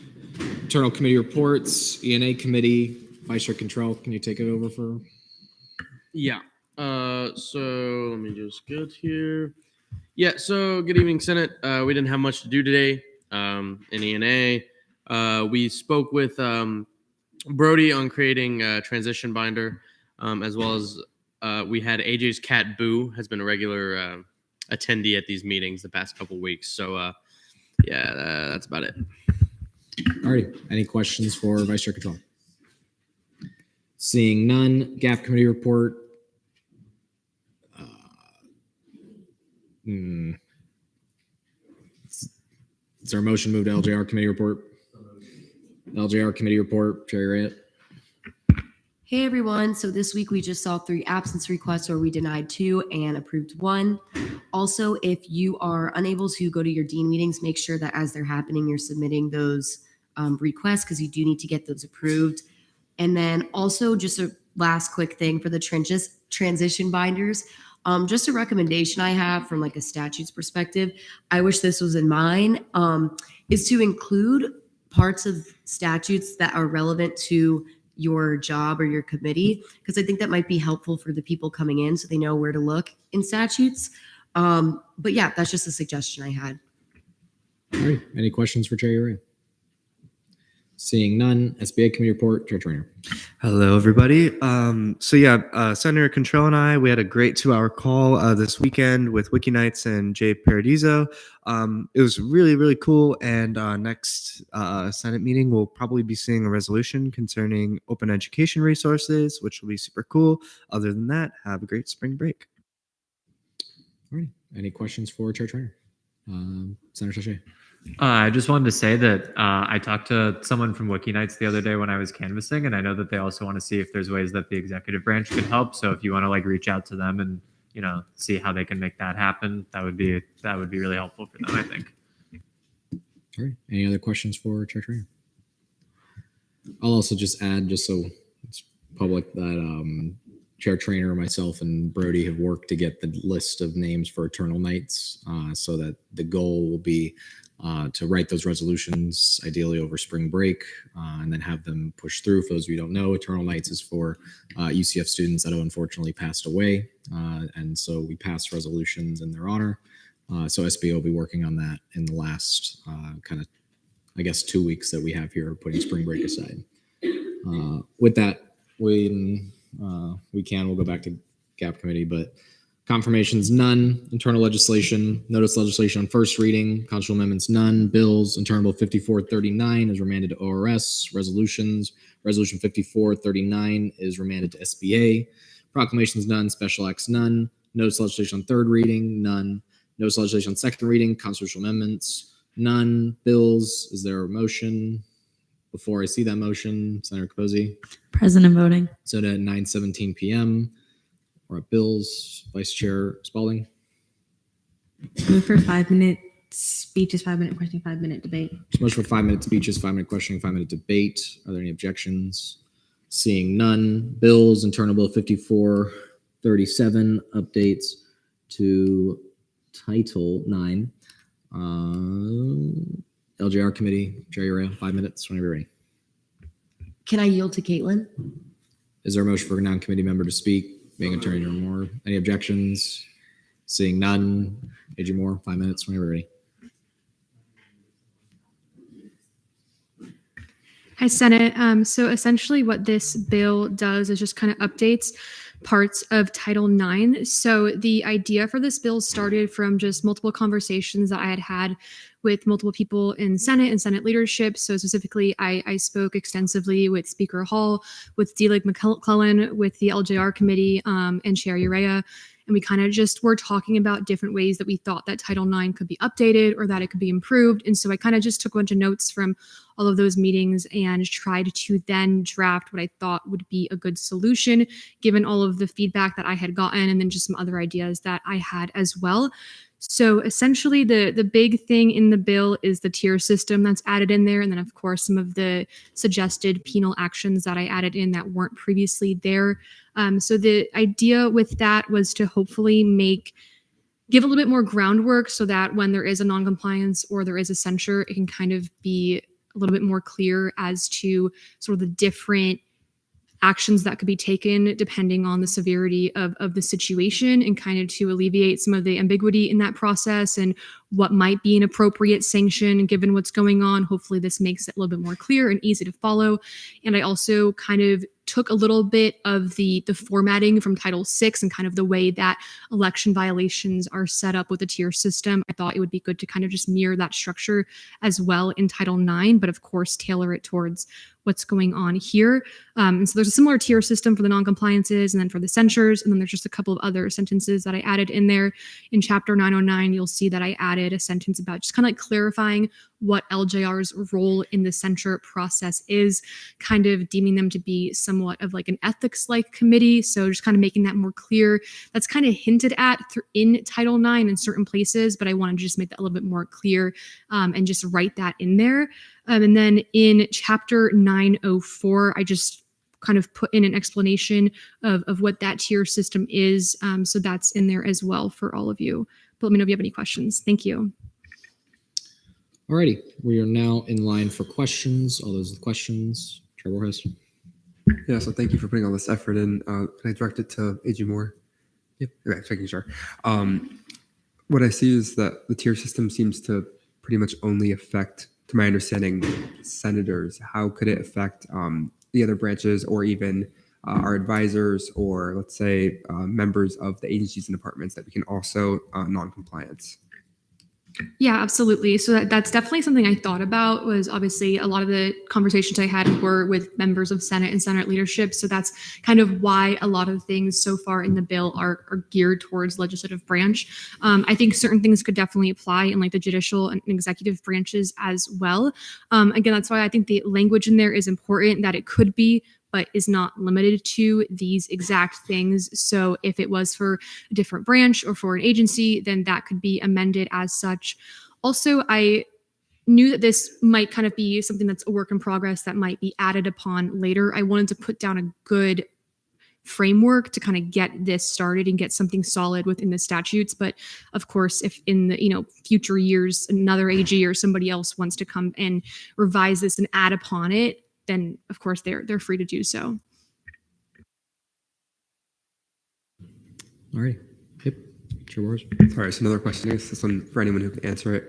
I feel like I guess there's an amendment currently on the page by Chair Urea. I was wondering, like, I guess the Chair Urea, if you plan on putting that towards the notification of censure too, or if just keeping it in the non-compliance area.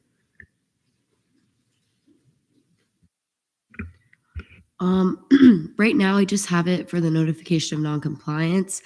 I didn't plan, I didn't plan on adding it to the censure, but let me do that right now. I'll make a second amendment. Thank you. Senator Ursula. Move to debate. There's a motion to go to debate. Are there any objections? Withdrawal? Deal McClellan. Could you explain the amendment on the page, Attorney General Moore? Yeah, so I believe that Chair Urea put that in there because I couldn't add a suggestion or amendment to the bill, but that's just something that I wrote because it was brought up as a question we were talking about in committee about how to kind of clarify the different tiers for the non-compliance. It wouldn't apply to the censures because non-compliances obviously are based off of, like, if you're going to get penal action for non-compliance, it's like you're 5 days without compliance, or so we kind of just made the tier system based off of that metric. So if it's 5 days not in compliance, then like tier 1 would be invoked kind of thing, and then 10 days, 15 days. So that's what that part of the amendment says in Chapter 904. So it wouldn't be relevant to the censures since that's not part of the recommendation of censure, at least as it stands in statutes now, if that makes sense. Jerry. Yeah, so that specific amendment I made only does, because it's talking about like academic days and stuff like that, that only applies to the non-compliance. But I do understand what Chair Borges is saying, that I'm going to make a second amendment kind of talking about how like tier 1 is 1 censure, tier 2 is 2 censures, tier 3. So I'm going to add something similar to that in here right now. Still in line for questions. Chair Burrows. This is for AG Moore. I guess considering this affects more than just like Senate, and it can affect like all notification of compliance on anyone or censures on an SG agent, have you talked to anyone else in the executive branch or judicial branch or just anyone in general about these changes to see if they had recommendations? No, my conversations have pretty much just been with Senate. I mean, I have brought it up at cabinet meetings, kind of the bills that I've sponsored and have links to them so that everyone in cabinet, can look at it and is aware, but I haven't had like a direct one-on-one, like back and forth conversation with them about the bill, if that makes sense. Chair Burrows, final question. Yeah, to follow up. I guess since this is only being seen on second reading, if we don't see it at third, would you be willing to try to work on those conversations just so we have an understanding that everyone is on board with what we have? So I know we want this to be work in progress. I just want to make sure what's starting off is good with everyone. So. Yeah, absolutely. I'd of course be open to any more conversations or feedback on it. Pro Tem Foster. I know we briefly spoke about this a couple of times, but was there anybody else in Senate leadership that you spoke to about these changes? Yes, so I believe it was, with yourself, Speaker Hall was in some of the meetings, D-Leg McClellan, the LJR committee at some point spoke to all of them on the committee about it as well. And I want to say that in some of the meetings, there were also other senators that I just can't remember exactly who, so I don't want to say the wrong names, but there's probably like 3 or 4 other senators as well that were within these conversations, these meetings, who I discussed this bill with. Ready? Questioning time has elapsed. We're now in debate. All those wishing to debate. Taylor McClellan. May I direct a question to the LJR chair? You may. So would you be opposed if I amended your amendment to say primarily will be invoked, so that if there is a severe case of a censure, it is a recommendation that tier 1 will be invoked as a result of 1 censure, but if it's a big enough one, higher tiers could be invoked?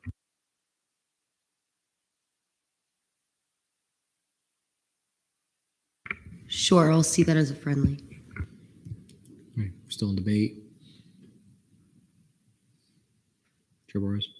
I guess this is also contingent on if the amendments are seen. I guess a question for the LJR chair.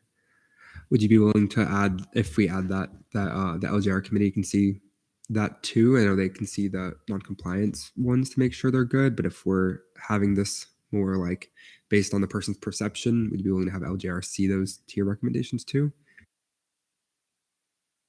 Yeah, I'd be open to that. We are still in debate. Senator Yalmanchili. Question: are we in debate on the entire bill? We are currently. Yes. Okay. So I'm going to be speaking against this bill because, firstly, I believe that to get back into compliance, the current system says that you have to be back in compliance within 10 academic days after you receive the notice. Please feel free to correct me if I'm wrong. That is my understanding of it. But we haven't had any censure pass in this Senate session except like one. And I don't see why this would be necessary. We haven't had these issues in Senate with chronic non-compliances where we need to take the steps needed to punish senators. And I just feel it bizarre to retaliate against any particular senator by limiting their engagement in a Senate meeting. If we want to have engaged senators, why would we prevent their engagement either through the loss of the right to make motions or the loss of question privileges or the loss of debate privileges while we are in this meeting? It is my fundamental belief and principle that each and every senator should be treated no differently from any other senator. And so this is just not an issue we've had. So I'm going to be voting against this bill, and I urge y'all to do the same. Chair Uriah. So I just want to point out that I think that the reason that a lot of non-compliances aren't served, even though there are times when they should be, is because there really is no accountability to it. It's like you do the non-compliance and what? Like there's no sort of there's nothing that really comes of it. And so I would debate against that point just because something doesn't happen, it doesn't mean that it's not actually going on, I guess is what I'm saying. But just right now, there is no accountability system. And so this is what this bill is aiming to add that. So there is actually some leg to stand on when issuing a non-compliance. Deal McClellan. Motion to see my amendments and Chair Urea's amendments as a block. There's a motion to see Deal McClellan and Cherry Ray's amendments as a block. Any objections? Seeing none, is there a motion for speech, question, and debate? Pro Tem Foster. Move for 3-minute speeches, 5-minute question, and 5-minute debate. Motion for 3-minute speeches, 5-minute question, 5-minute debate. Any objections? Seeing none, Deal McClellan or Cherry Ray. I yield to Chair Urea. Cherry Ray. All right. So I made this amendment because I liked the tier system and I liked what AG Moore kind of put together. The only thing I wanted to make sure that was in there is that there is a qualification for each tier. So you can't just be like, I'm going to enact tier 3 on someone for not being in compliance for 5 days. So there is more, there's backing to it, and there's a reason for why something is hitting a certain tier. So, because otherwise there really isn't a system for that. And I think the bill then doesn't have a lot of standing. So, yes. Alrighty, we're now in line for questions. Vice Chair Spalding. So this is also more of a clarification as well. So from what you were saying in response to Senator Yalamanchili is that the reason why no confidences aren't issued is because there's no accountability. So what this bill would do when a no confidence is issued, it would, a non-compliance, not a no confidence. When a non-compliance is issued, that would make it so the person that got the non-compliance would be held accountable, and so more of these would be issued going forward, if necessary. So I can't say if like more people are going to be out of compliance or not, but I think now that there's actual accountability to it, more people will hopefully act in compliance because there's a reason there's something that's going to happen if they don't. So yeah, it just adds accountability. Chair Boris. Yeah, related to my question earlier, I guess, is there a way to put in that the LJR committee can see, I guess since it's primary now instead of just generally, the tier systems to make sure what tier is being suggested is the right tier? Yes, I do think that can be put in there. How? I don't know right now. I know this is only second reading, so let me think about that and put that in there probably next reading, unless you want to add an amendment. Follow up. Kind of, yeah. Can I direct it to AG Moore though? Go for it. I guess AG Moore, do you know where to put it? Is I would just use similar language. I just don't want to mess up the bill and put it somewhere where it's not supposed to be. I know the entire Title IX is not here, so I don't want to mess up anything around it. Sorry, what exactly you're trying to? That the LJR committee would see the censure ones and see their ethics, I guess.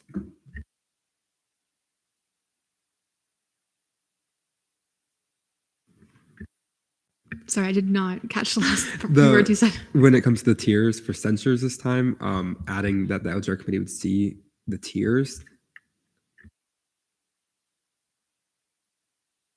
I mean, I think you could add it under 910.2 if you wanted to. I don't see that being a problem.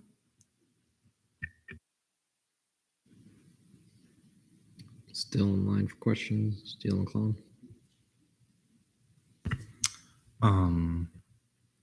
Move to debate. There's been a motion to go to debate. Any objections? Seeing none, we're now in debate on the block of amendments. Vice Chair Spalding. Okay, so I'm going to be speaking in favor because I like what this bill is intending to do. Because, when someone is held in non-compliance, they should be held accountable. And right now, there is no accountability. So I appreciate the sentiment of this. So I'm going to be voting in favor, and I encourage you all to do the same. Senator Capozzi. I also agree with Chair Urea and Chair Spalding, or right, Senator. I'm sorry, I don't know the titles, but the idea that this bill is trying to implement is a very good idea. Just because something hasn't happened doesn't mean it won't happen in the future. So it is good to have things in place. That way we're proactive rather than reactive to things, because if something happens and we don't have anything in place to hold people accountable, it's going to be an issue. Whereas if we actually have things in place to hold people accountable, then when certain things do happen, if they happen, whether we want them to or not, we are able to hold those people accountable, and they're not able to just get away with whatever they would like to. Gail McClellan. I'm going to see all the amendments for adding the penal actions to the tier 2, tier 1, tier 3 spots as friendlies. Okay. Chair Boris. Chair, Daily McClellan, sorry. Can you see my small grammatical errors too, like that? Okay. Still in debate. Chair Ramp. Move to vote. Motion to vote on the block of amendments. Any objections? Seeing none, or there.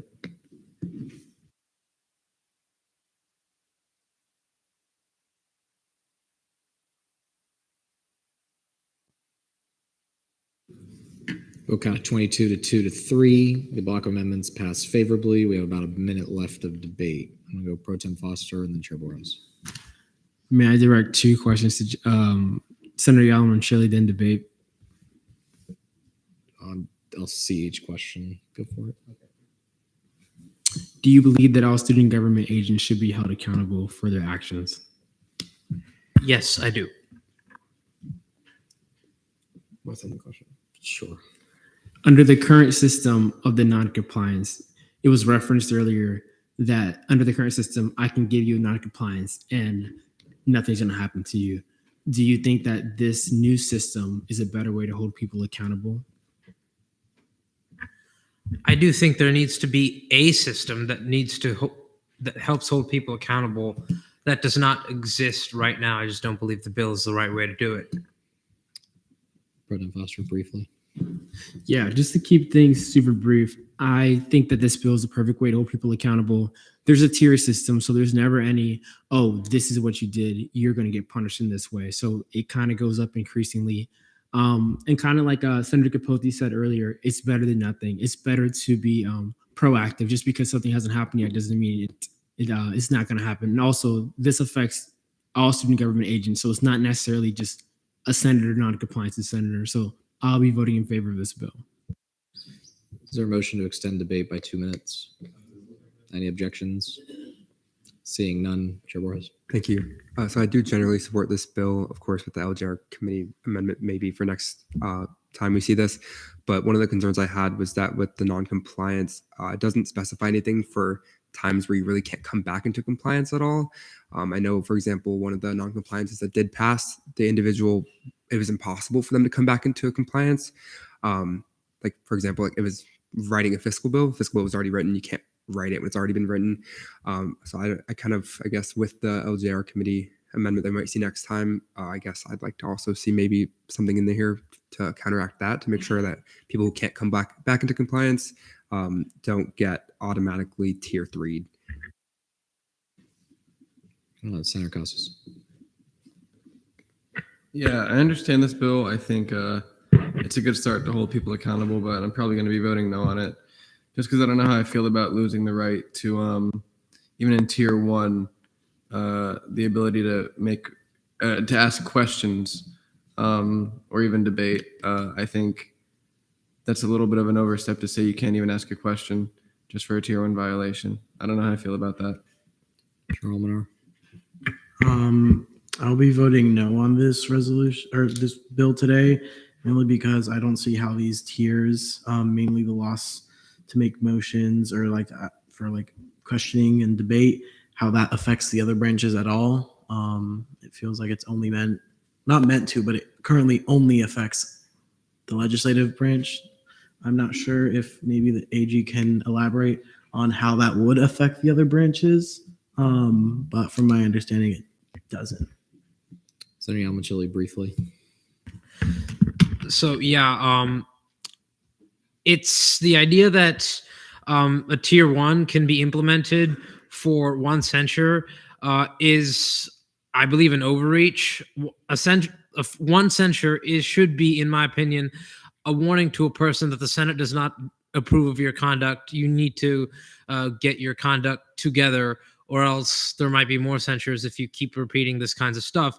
That's the kind of message Senate should be sending, not, hey, if you get one censure, you might not be able to make motions, you might not be able to ask questions, you might not be able to debate. I do think that's an overreach. I don't think that helps student government culture at all. This is a lot of power given to the LJR committee, a power that I don't think the committee should have.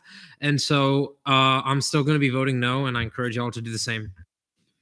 Debate time has elapsed. Is there a motion? Chair Voorhees. Move to postpone Internal 5437. Withdraw. I'll withdraw. Chair Urian. Motion to extend debate time by 3 minutes.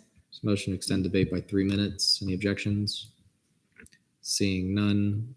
Chair Urian, then Vice Chair Spalding. I guess this kind of is a question, but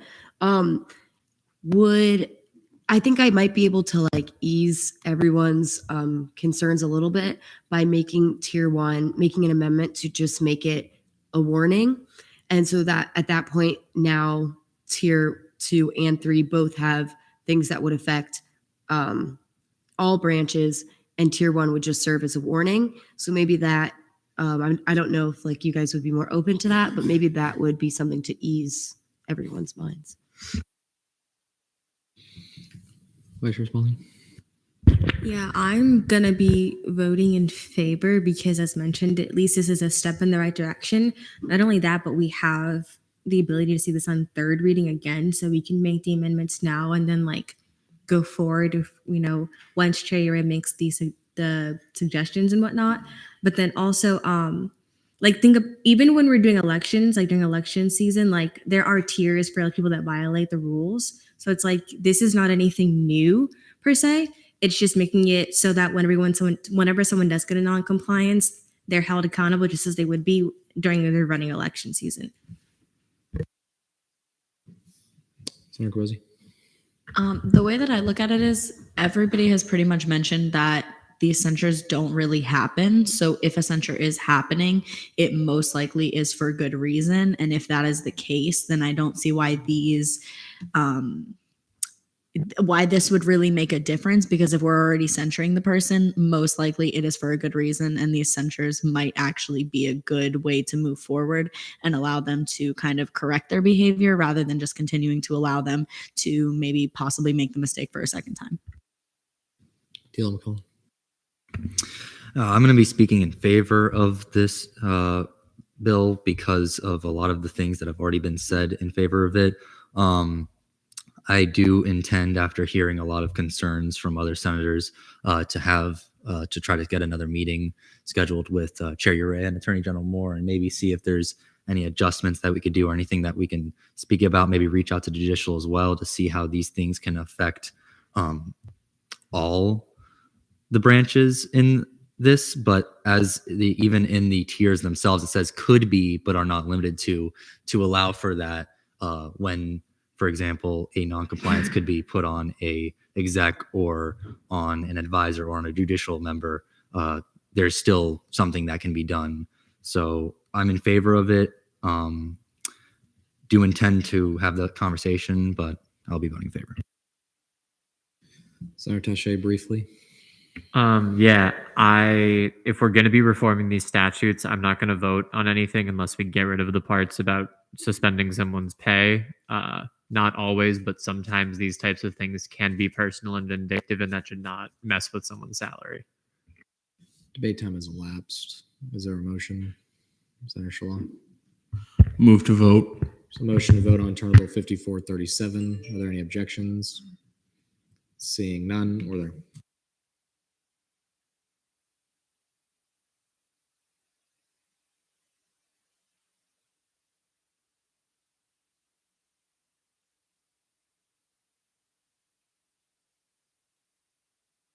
Vote count of 14 to 11 to 2. Internal Bill 5437 passes favorably on second reading. Move right along. Internal Bill 5438 updates to Title 8 Finance Code and combining student government budgets. I've already discussed it with President Lopez for now, so I will be making a motion to postpone the legislation. Are there any objections? Sure. We had constructive conversation today. And personally, after having that and her not being here, I don't feel comfortable kind of pulling the rug out from under her. What I will say is it feels like that courtesy was not expressed the other way based off how GAP went. But there will be conversations about what happened in the GAP committee, et cetera. But for now, personally, I don't feel comfortable pushing something I've kind of already said. For now, I will postpone, not get rid of. If the chamber wants to debate the legislation, we're free to. But I just personally, I believe you're as good as your word, and I'd rather not go back on my word in that specific context. But it's at the leisure of the body what we'd rather do. With that, I'm going to make a motion to postpone. Are there any objections? Seeing none, moving right along. Resolutions. Resolution 5437, resolution advocating for the UCF Board of Trustees to amend their open forum policies. Chair Almanar, I believe 5 minutes whenever you're ready. This is a pretty simple resolution I wrote. It's simply just advocating for the Board of Trustees to amend their bylaws when it comes to having an open forum discussion. So the current way the open forum works with the Board of Trustees is that you have to submit a document 24 hours in advance of that meeting's meeting time, and then hope to get approved, and then get an allocated allotment of time to speak. The current Board of Trustees meeting open forum time in general is just 15 minutes. So if multiple students submit something to speak on, and that time runs out, then students don't have a chance to speak on it anymore, only because there's just these roadblocks in the way for this open forum. And at a Board of Trustees meeting that I attended, one of the students was cut off in the middle of their speech to the Board of Trustees, and I just think that's kind of not fair to students who are already going very out of their way to attend these type of meetings. I also want to note that currently us in Senate, we're kind of in a privileged position to be able to speak about any issues that arise on or off campus, but regular students don't have this luxury of being able to meet, have a live stream, and be able to express their voices or the voices of people like them. So if we could extend that courtesy to the whole student body at something like the Board of Trustees, the same way we express that courtesy in our normal Senate meetings, I think it'll just be fair. All right, we're now in line for questions. Chair Warris. Yeah, so first, thanks for writing this. Second, I guess, do you know the history or maybe why these parameters have been set to give us more insight? I do not know the history of why it's set like this. I just know that they've edited their bylaws at least 8 times, because when I went in, it says it's the 8th version of their bylaws, and that's just what they agreed upon when they decided to amend their bylaws. The last time they did that, I guess. Follow up. I guess, would you be willing to, before, I don't know, I guess anytime soon, not even before anything, just anytime soon, to maybe talk to anyone that may know the process that it would take for this to actually get changed, maybe reasons why they may not change it? Yeah, I emailed Shane, director of OSI, about this just to see if we could get a meeting with either the chair or vice chair of the Board of Trustees, because the open forum is also just at the courtesy of the chair of the Board of Trustees. So they did not extend the courtesy to allow students to finish their speeches at the last meeting. So if they're not going to let people finish, I would like to like have a constructive conversation with them. But realistically, there have been many times where we've reached out to other agencies on campus to have constructive conversations, and we've again reached like dead ends. Vice Chair Spalding. So, from when this was discussed in SBA, have you taken any steps to further specify the requirements or the criteria of the bill? As I know that was a concern when discussed in SBA. I have not, but I did reach out to Shane and waiting to hear back on that. Before, like, to further elaborate, I reached out because I don't want to like create a like list of demands, even though that's what this kind of is, without giving them an opportunity to work with us. Senator Tasha. Senator Kwesi. 2 questions, if I may. Sorry.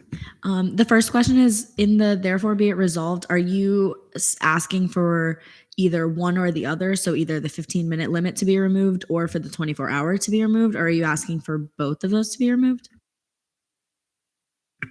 So originally, when I had this bill adopted or submitted for it to be adopted in SBA, I had it for both to be removed, but the committee ended up voting to change the whereas a bit because they thought it was too vague. And I'll agree, it was a bit vague. It was just asking them to remove those things without both of those things without giving an option of like what to replace it with. In my mind, removing that would just remove the obstacles that exist for students to speak at a Board of Trustees meeting. It's really up to them what they're gonna do. So. Second question. I'm sorry if I misunderstood this. Is it 15 minutes per student or 15 minutes in total? 15 minutes in total. All right. We're still in line for questions. Pro Tem Foster. Move to debate. So motion to go to debate. Any objections? Seeing none, we're now in debate. All those wishing to debate. I saw Costas first. Yeah, I spoke at this open forum and I was limited to 2 minutes. The other people that signed up to speak were not there, which meant that ideally I should have been able to speak longer and deliver my awesome speech. So yeah, let's vote yes on this so more people can speak and express their sentiments to the Board of Trustees. Senator Alamachili. Once again, I support this bill.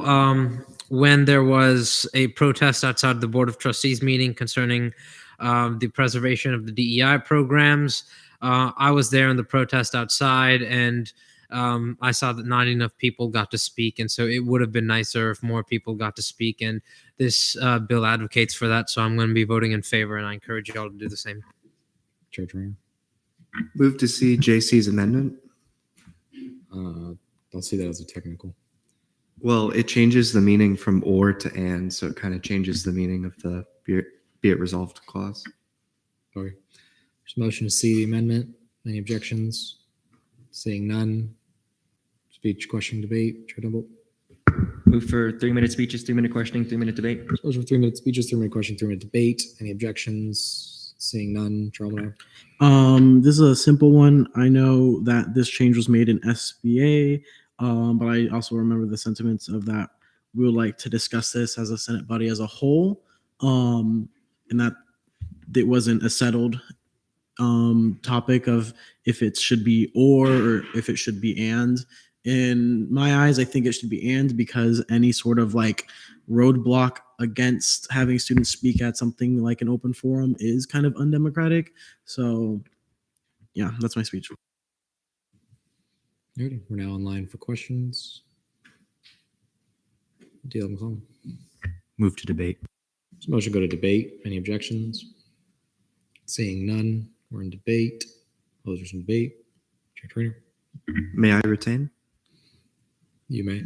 Okay, yeah, I completely agree with this change. I wanted it originally to be and as well. So I think this is this is good. We should definitely demand both of these conditions. Well, demand's kind of a strong word, but yeah, I like it. Move to vote. Motion to vote. Any objections? Seeing none, we're now voting on the amendment.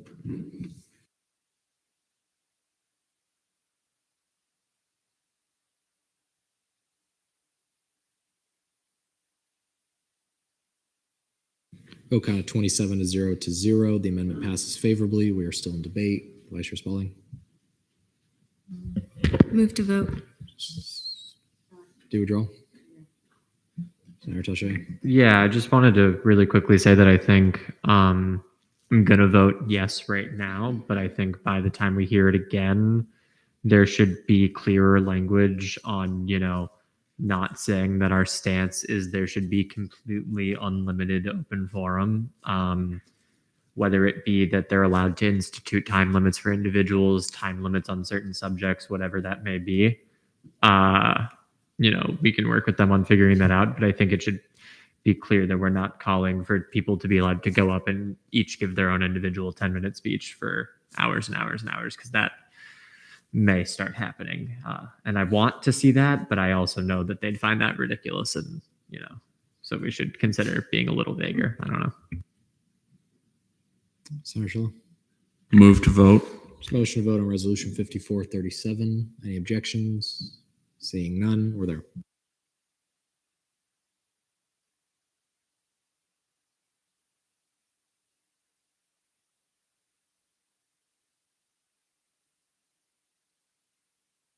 Vote count of 27-0. Resolution 5437 passes favorably on second reading.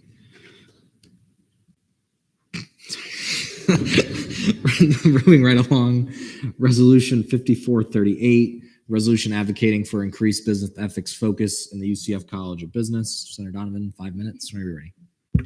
Hey, y'all. I'm really excited about this resolution.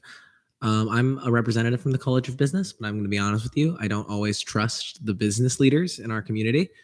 I think that's a position that sort of self-selects people who are looking to improve their own wealth and make profit and not necessarily care for the consequences of their action or give much thought to the ethical considerations, which again is not me ragging on business majors. I am one. I just think that is something that is more prevalent in our college. And as such, I think there needs to be some normative business education being taught in our College of Business.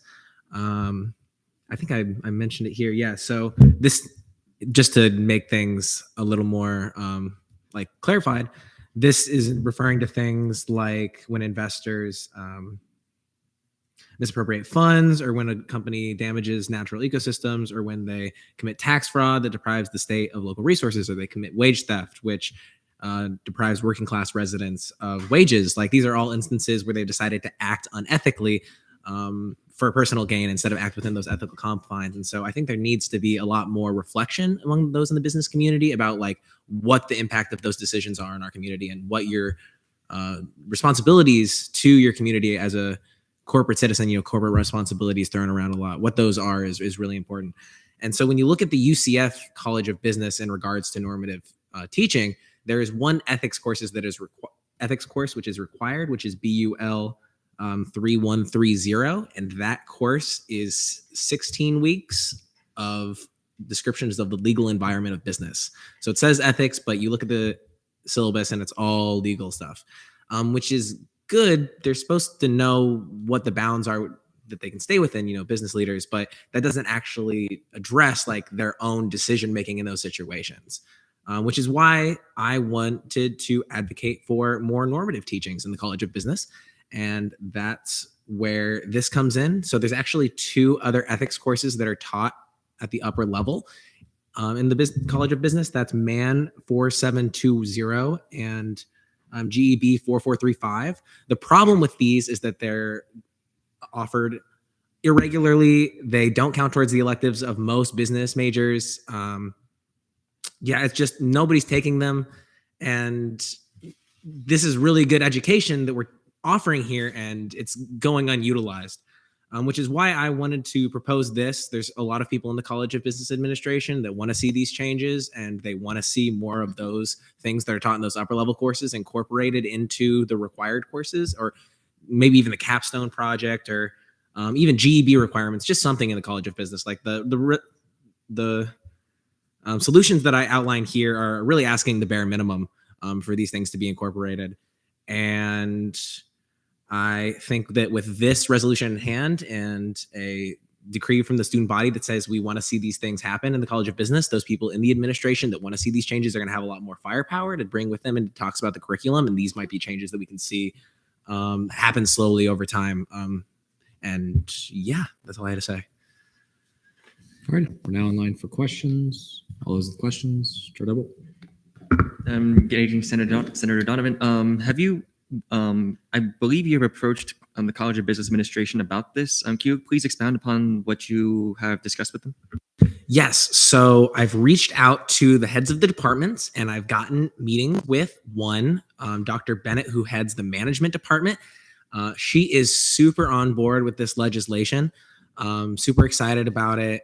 Offered to help me get meetings with other people in the administration who brushed me off, like Dean Jarley or the economics chair, Michael Caputo, who's my program chair. So I'm looking forward to working with her on that, especially with this resolution in hand. I think that could go a lot of cool ways. I've also had some talks with the director of the undergraduate course load, Sean Robb. He's a little more like wary of where this is going, but that comes from the sense of like maintaining the status quo, not wanting to be demanded to do anything that they haven't already set out for themselves. I think with this resolution and with those help from Dr. Bennett, this is something they take much more seriously, and we'd be much more willing to engage with good faith in me in those discussions. So look forward to continuing those. All right, still in line for questions. Sorry, Yamachili.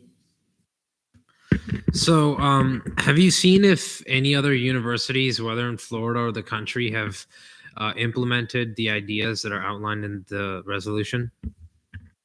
Yes. So in the whereas clauses, you'll see the one about a 2017 meta-analytic review of business ethics instruction. So a lot of universities differ in what their ethics instruction looks like. They're almost uniform in that they have some sort of it, but again, ours is like a legal description of business, and some of them are normative, positive ethics educations. And what this review of like thousands of different course effectiveness studies found is that ethics courses that are centered on ethical decision making and behavior, which is that normative component I was talking about, have large significant effects on a myriad of variables measuring course effectiveness. Whereas teaching center around ethical awareness, so that's that legal environment of business I mentioned, those effects are small and insignificant on the effectiveness of business ethics education. So that's where hopefully answers your question of what it looks like out there in other universities. Alrighty, Senator Kwesi. So you kind of just answered this, and I fully support and agree with the bill that you're trying to pass. But do you think that either requiring or encouraging students to take these courses will actually change those students' opinions or feelings, or the way that they move within the business field in actually making them act ethically?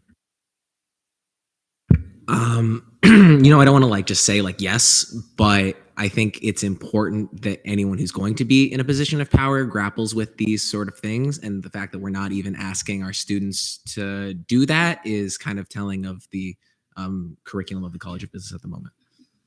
All right, still in line for questions. Senator Shalop.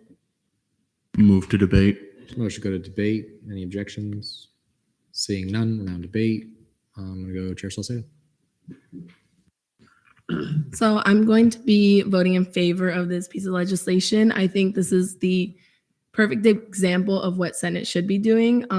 Senator Donovan recognized a problem, and he, spoke to who he needed to speak to, admin, students. He also did his research statistically, and I think this is going to improve our student body. So I'm voting in favor. Chair Double.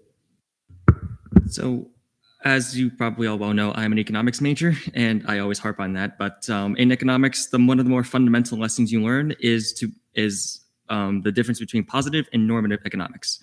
Positive economics is what is happening as of now. So, for example, The United States has cut taxes. That's a positive economic statement. That's all that I have learned for the most part of my time in UCF. And that is material that while I love a lot, I want to know more about the normative sides of economics. That's why you always hear me harp about like public policy and why I'm in the position I am right now, because I want to see what policies and what actions taken by upper level powers that be affect the everyday person. I love this bill.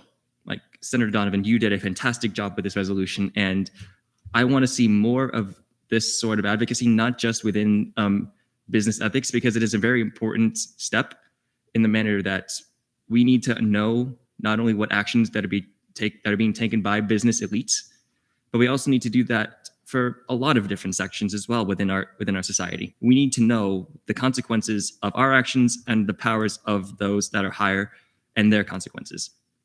I am voting in favor of this bill. I highly encourage you all to vote for this piece of legislation as well in order to set our advocacy in a truly unique direction. Chair Almoner.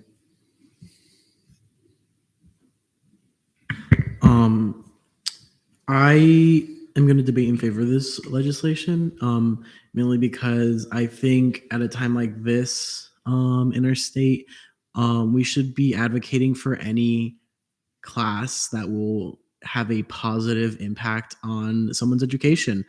I'm not a business major. I will take Ethan and Grant's words on how things are going over there. We all have our predisposed like kind of knowledge of like how business majors are, like how businesses are kind of greedy, right? Inherently. But if we can teach students, I get at least some sort of like moral and ethical things, goes along with the UCF creed. I think something like this should be in like any major, I think, an ethics course. So I'll be voting in favor. Alrighty, we've heard 3 speeches in affirmation. Anyone speaking against? Seeing none, Chair Double. Move to vote on Resolution 5432. Motion to vote. Any objections? Seeing none, over there.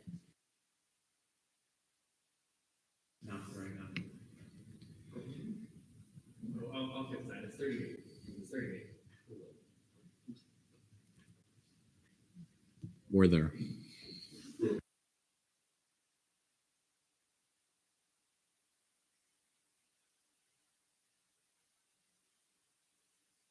Vote count 26 to 0 to 1. The resolution passes favorably on second reading. Moving along. Proclamations none. Special acts none. Senate Forum. Senator Casas. All right. So I have 2 awesome things today. I'm going to start with something that really made my week amazing. I don't know if you guys remember, but early in the session, I passed a bill that was to bring recycling to off-campus complexes that did not recycle. And I got a call from one of the complexes this week, the one I currently live at, Campus Crossings on Alafaya. And they told me that they've been working with the Orange County EPD director who prevents pollution in the county.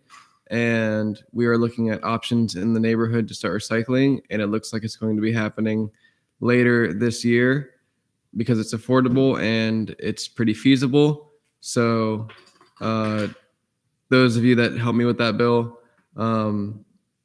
we've actually done something, and we're doing something that's actually going to materially affect students in a way that student government has never done before. And I think that's really awesome. So recycling should be happening in Campus Crossing soon, and hopefully in more neighborhoods after that.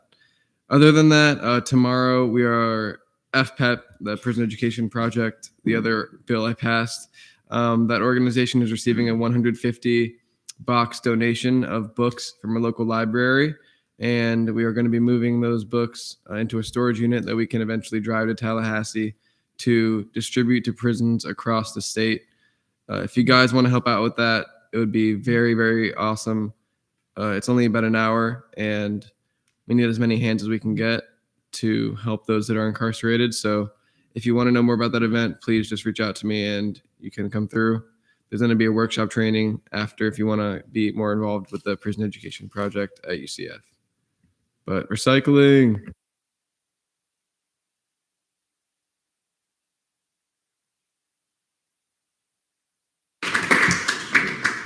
Give it up for recycling. Senator Taché. So first thing, based off of my Senate forum last week, I'm not gonna call for the Senate deliberations tonight. One, because I think we're all tired, but two, if I'm being honest, I'm questioning my willingness to actually want to do anything to bother to try to change this body, because I'm kind of disappointed in student government generally right now. That may change because, only 24 hours away from some disappointment on some things. But, people don't have me thrilled right now, so I don't really feel like doing that yet. But the other thing, what was the other thing? Oh, I wanted to say to people in the College of Engineering and maybe even the College of Medicine, like to encourage you to take inspiration from Grant's bill that was just passed, and encourage that within your own colleges, because I think at a school like ours, where for the most part our school is trying to funnel people into some of the most evil corporations in America, like Lockheed Martin, really actively, we could use people in those fields gaining some ethical understanding. I think a lot of them are very lost and upset. I was talking to an engineering student yesterday who was talking to me about the fact that all of his friends just kind of grapple with, well, I'm just going to get paid more and get a job easier if I try to go to Lockheed Martin. And so that's just something I have to accept. And so I think them getting a chance to learn a little bit more about ethics could be something that could help ease them in that decision-making process. So if any of y'all want to do that, I'd recommend talking to Grant about how to go about it. But yeah. Dylan McClellan. I just wanted to follow up on what I said earlier to see if anybody was interested in being involved in the meeting. I'm going to try to set up with Chair Urea and Attorney General Moore at the least, and then somebody from judicial just about the bill earlier. I don't know. Just wanted to let you know if you're interested in being a part of that. Let me know. Vice Chair Spalding. Yeah, so just on a much lighter note, I just want to take the time to say we're coming up on spring break week, so everyone just be safe, have fun. Want to see you all back here in one piece, happy and healthy. But enjoy your time, but be safe. That's all. Anyone else wishing to speak during Senate forum? Senator Donovan. Just something to think on. What was turnout for this election? Like 7% in the student government election, Nick? It was 5% in the student government election. And I don't know, I'd be willing to say like 2 or 3% of that was people in sororities or fraternities. So I think going over into spring break, we should do some thinking as to why it's that low and why people aren't that excited to get involved and make a decision as to who their representatives are. Senator Yalman. Yeah, I just want to say that I generally agree with that sentiment. I was expecting that a contested election this year might result in higher voter turnout. Seems like that's not the case. Seems that voter turnout is just as similar to the year before, and the year before that, and the years before that. And we keep talking about how we need to make student government, make people more aware of what it does, and make people more involved in electing their representatives and their president, and nothing gets done. And the Election Commission has done a fantastic job, and so I would really like to commend them for that. But we still need to come up with additional initiatives to make sure that the voter turnout in next year's SG elections is higher than this one, because 5% isn't great. Let's get that up. Chair Trainer. This is more of like an idea for an initiative. Oops. With my time at first year experience with orientation, I won't say anything about the time usage, but I will say that there is a potential opportunity for maybe having a section during orientation that could teach students about what student government does. Maybe it could be like a 15-minute section. I could write up a resolution about it or talk to Dr. Newton, our director at FYE. But yeah. Chair. I was gonna say, for my personal experience with the Narcan initiative, I know it's like incredibly hard to add anything to orientation, but I do know it's possible. So I would definitely encourage that. I think that would be like a really cool idea, and I would definitely be willing to like help out with that. Okay. Anybody else? Well, I'll just add briefly. Firstly, to the point about the campaigns, there's a simple reason why turnout was low. Senate was uncompetitive. I mean, you take two colleges that actually had competitive races, the rest didn't. I think that extends to a wider culture within student government that Senate is not important. And I think that the goal going forward, I think the EC very much set the standard for presidential races. I know that they struggled a lot when it came to colleges actually responding to them about promoting student government elections and promoting Senate elections. For instance, there's a reason why the College of Sciences had a ton of writing candidates, because the College of Sciences and their dean never posted about it at any point in time that it was an opportunity. Compare that to last year, where you had over 20 candidates running for the College of Sciences because it was posted. There's challenges like that, but I also think promoting a culture within our organization that actually values the role that Senate has, and not an expectation that I feel, unfortunately, a lot of people had, that should they not get a position within the cabinet, that they will just be appointed to Senate. So I think that turning away from that culture of just expecting an appointment if something else in SG doesn't work out needs to stop. So that's something I would encourage the next session to really consider when it's approving nominees, things like that, and understand, does this person actually want to be in student government, or was this just the backup to the backup of their backup plan? And then kind of just more briefly, and we're going to do center shout outs, and it'll be lighthearted, but on a genuine note, I do just want to acknowledge Chair Temple and the GAP committee. I know that GAP meeting was not easy.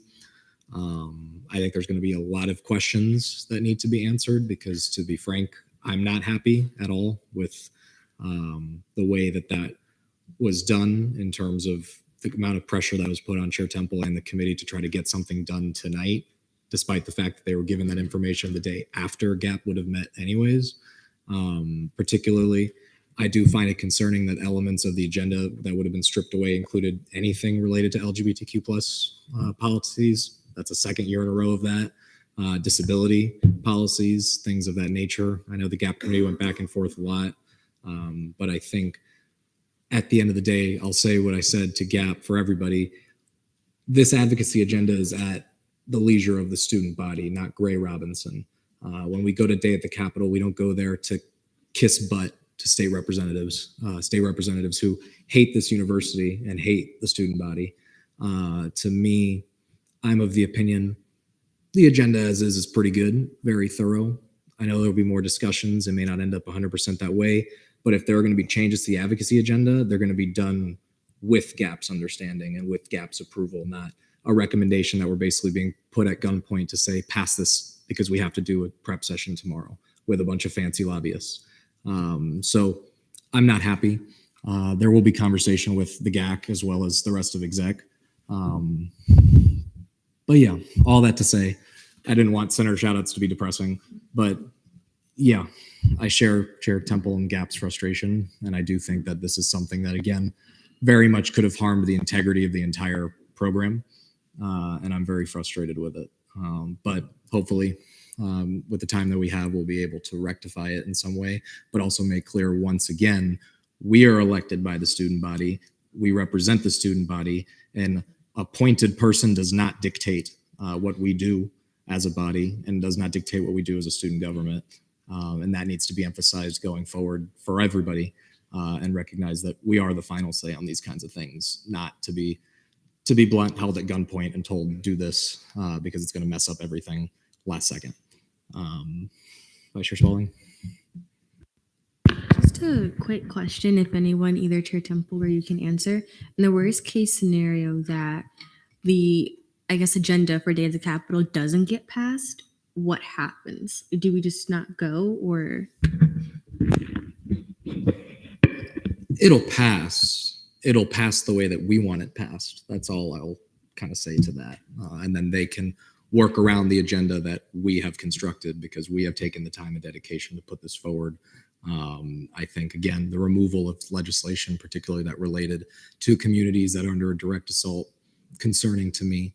But yes, understand that if there are going to be bills added, bills subtracted, it's going to be an actual dialogue, discussion, debate, not Chair Temple is forced to have to make very uncomfortable choices along with the rest of the committee. That's just kind of, I think, the best way to move forward with that.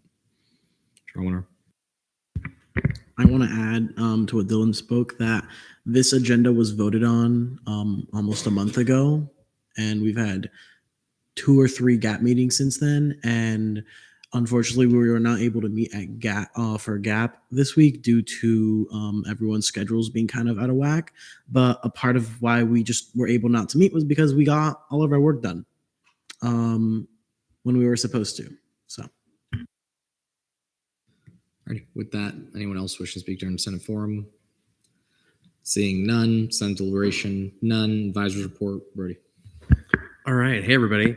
I have a couple things I want to check in on. I did want to add something about the voter turnout, since you all kind of brought that up. I want to be clear that I do not want to put a damper on encouraging more student turnout. That's only a good thing. So to continue to push for that. But just to give a little bit more context, we had just a hair over 5,200 votes or people that voted, which is about 7.5%. And that's actually really pretty par for the course across the country at universities. Most places are between 5 and 12, 5 and 15%, somewhere in that range. Especially with such a large university, it's going to be hard to get a huge percentage. And like, if we were to hit 12%, we would be a standout in terms of voter turnout across the country with other universities. So just again, for some context on that note. The ANSF budget bill that you all passed a few weeks back has officially been signed by all the people that needed to sign it. So it's being enacted. So that's exciting. You'll all get it in an email soon. For those that are returning that won their elections yesterday, first of all, congrats. Senate orientation will be the 24th and 25th of March, 9 to 4. You'll, of course, be getting an email about that, but I just wanted to let you know. And then, yeah, you have a break next week. So, like, actually take a break. Realize that if you're not working, but you're just stressing about the things you're not getting done, like that's not rest. You're not actually resting in that moment. So actually take a break. So yes, it is good for you to take a break. So when you're taking the break, remember that like that is being productive. Resting and not working is being productive because it's making you healthier. So yeah, that is all for me. Let's get some senator shout outs. Domino. Hi, I will kick this off. I see that somebody already wrote it, but I wanted to give, wow, that's outgoing, major props and shout out to Chair Temple for keeping it together and doing what needed to be done and navigating the committee appropriately and hearing our concerns and the things that we needed to express to you and regarding the agenda and things that make GAP what it is. And then also a shout out to everyone who ran for something and just for running for one, because that takes a lot of courage and a lot of effort and a lot of initiative to do so. And then also congratulations to those who got elected and will be continuing to make a difference at this university, no matter how big or small it might be. Let your voices be heard because there can't be a university without students.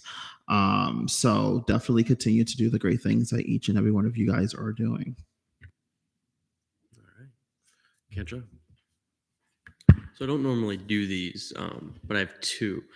First to Chair Trainer, some good work we've been doing with Wiki Nights, and I hope that we can continue to make a difference in that.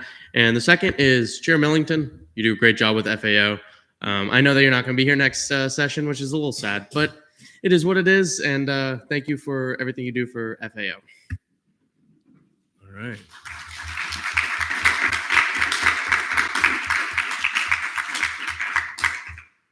All right, Holmes. I want to shout out those who contributed. If you know, you know. If you contributed and you did not come to me, you need to see me before March 27th, or your name will not be on that paper. That's all I'm going to say. And then I want to shout out Gap and Chair Temple. I know it was I even had some decorum issues, and I already apologized, but I want to say sorry as well again. That was very stressful. You did not deserve to have to go through that. And I hope everything gets better. But yeah. All right, we love a mysterious shout out. Yalam Chili. My first shout out goes to Chair Temple again for a running a very good caucus today with Gap. It was a very long discussion, but it was productive, and it brought out a lot of the problems that need to be addressed. And so shout out to Chair Temple. It was a long meeting, but I was proud to take minutes for. Shout out to Gap as well. A shout out to Senator Donovan for the most researched piece of legislation I have seen in a long time. And so he talked to people in the College of Business, and it was a resolution that has a chance of something being done, and I'm very happy to see that. And shout out to Senator Costas for a very hardworking presidential campaign. And lastly, my master shout out goes to Aloe because it is Aloe's birthday. So happy birthday, Aloe.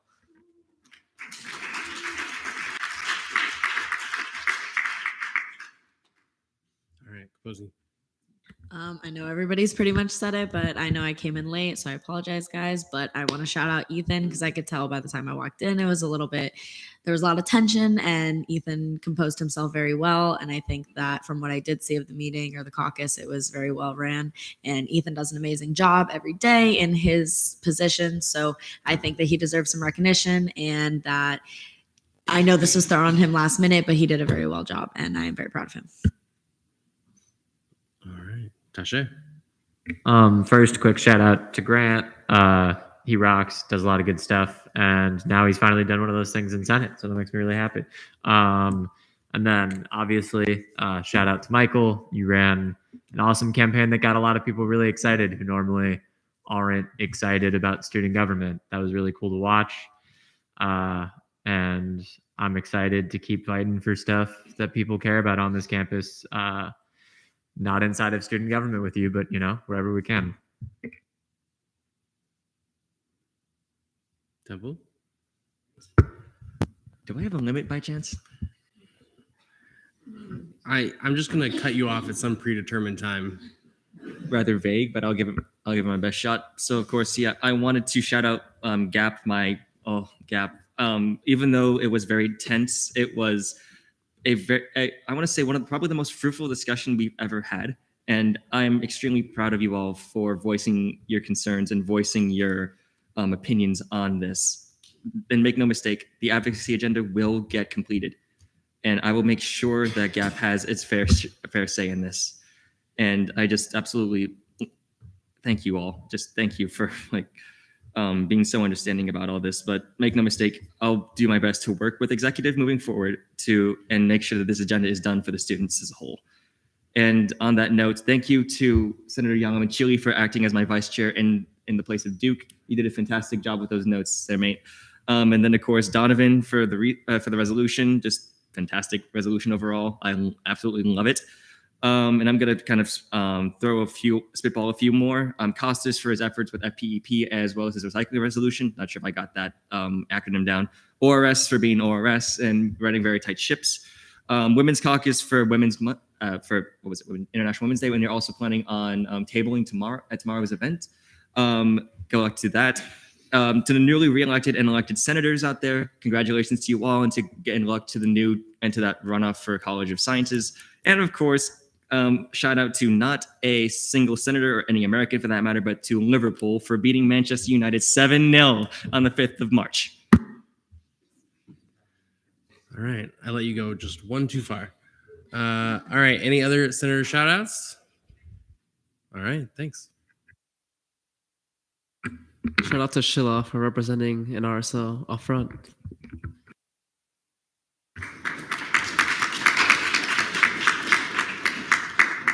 All right, Kendra.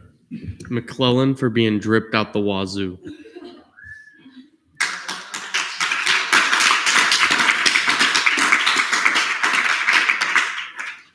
Okay. All right. What are we, Temple? Yeah, just one more. I wanted to shout out Sheila for his. Even though you said that you didn't do a good job with that, you actually did very well for your first representation for an RSL. Like, give yourself props, man. You did fantastic. All right. You know, Jillian? Another one, McClellan, for an excellent playing of the national anthem, as always.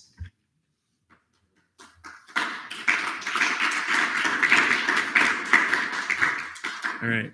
And with that, we've delved into congratulating people for things they do every week. So we're going to move on to Netta. Hello, everyone. What did I put on here? Oh, yes. As the session is coming to an end, if you need someone to talk to, I am here. Especially if you're leaving, I would love to have like a final one-on-one with you. We can talk about all of the growth that you've had throughout your time in Senate, kind of a recap, appreciate your accomplishments. Have a fantastic spring break and grab a cupcake, please, if you haven't already. Also, pretend I'm Aloe. It's my birthday. Oh, yeah. That's it.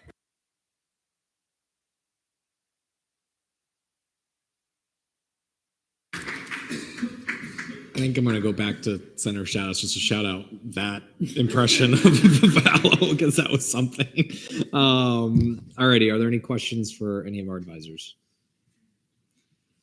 I guess I have a quick question, Brody. If you're a paid employee, how does spring break work? You know, that's a great point. I would have loved to have talked to all of you if there was a Senate exec meeting tonight, but, you know, no luck. I don't recall you in the office at 6 o'clock today. He wasn't. No, I was here. Uh-huh. So, all right. Anyway, yes, if you're a paid employee, the pay period does not end until next Thursday.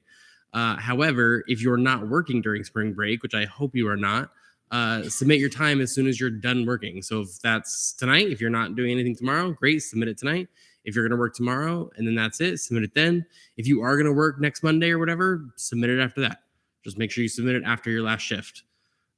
Feel free to submit it tonight, and then in case you're not going to work again, and then if you end up working another shift, you can always submit it after that as well. Thanks. Alrighty. Any other questions for our advisors? Seeing none, miscellaneous business. I got nothing to do. Phosphorus fit check. Keep it quick. Honorable, I'm gonna go with Senator Domino. I've been politically pressured to have McClellan at number 1. However, I think there's a different number 1 today. So McClellan, I think I'll give you number 3. Number 2, I'm gonna go with Senator Camposi. It's a lovely dress. I like it. Number 1, Senator Butler. I see your outfit. It's like staring at me. It's really good.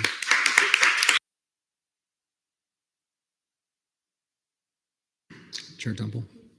Move to adjourn pending final roll call. Motion to adjourn pending final roll call. Any objections? Seeing none, we're there. All right. Trainer, Present. Tribble, Here. Moda, Here. Kira, Here. Nimbargi, Here. Donovan, Here. McClellan, Present. Millington, Present. Temple, Present. Capozzi, Present. Caldwell, Spalding, Present. Castillo, Present. Cantrell, Present. Perry, Sheila, Present. Butler, Present. Fatasia, Simcoe, Present. Campbell, Domino, Present. Foster, Here. McNutt, Yalamanchili, Present. DeMarla, L, Here. Uchoa, Here. Harrell, Borges, Here. Barrickman, Almanar, Present. Castellan, Hall, Here. Holmes, Present. Costas, Duke, Saucedo, Present. Tache, Here. All right, 29 out of 39 quorum is verified. I adjourn this meeting at 10:34 p.m.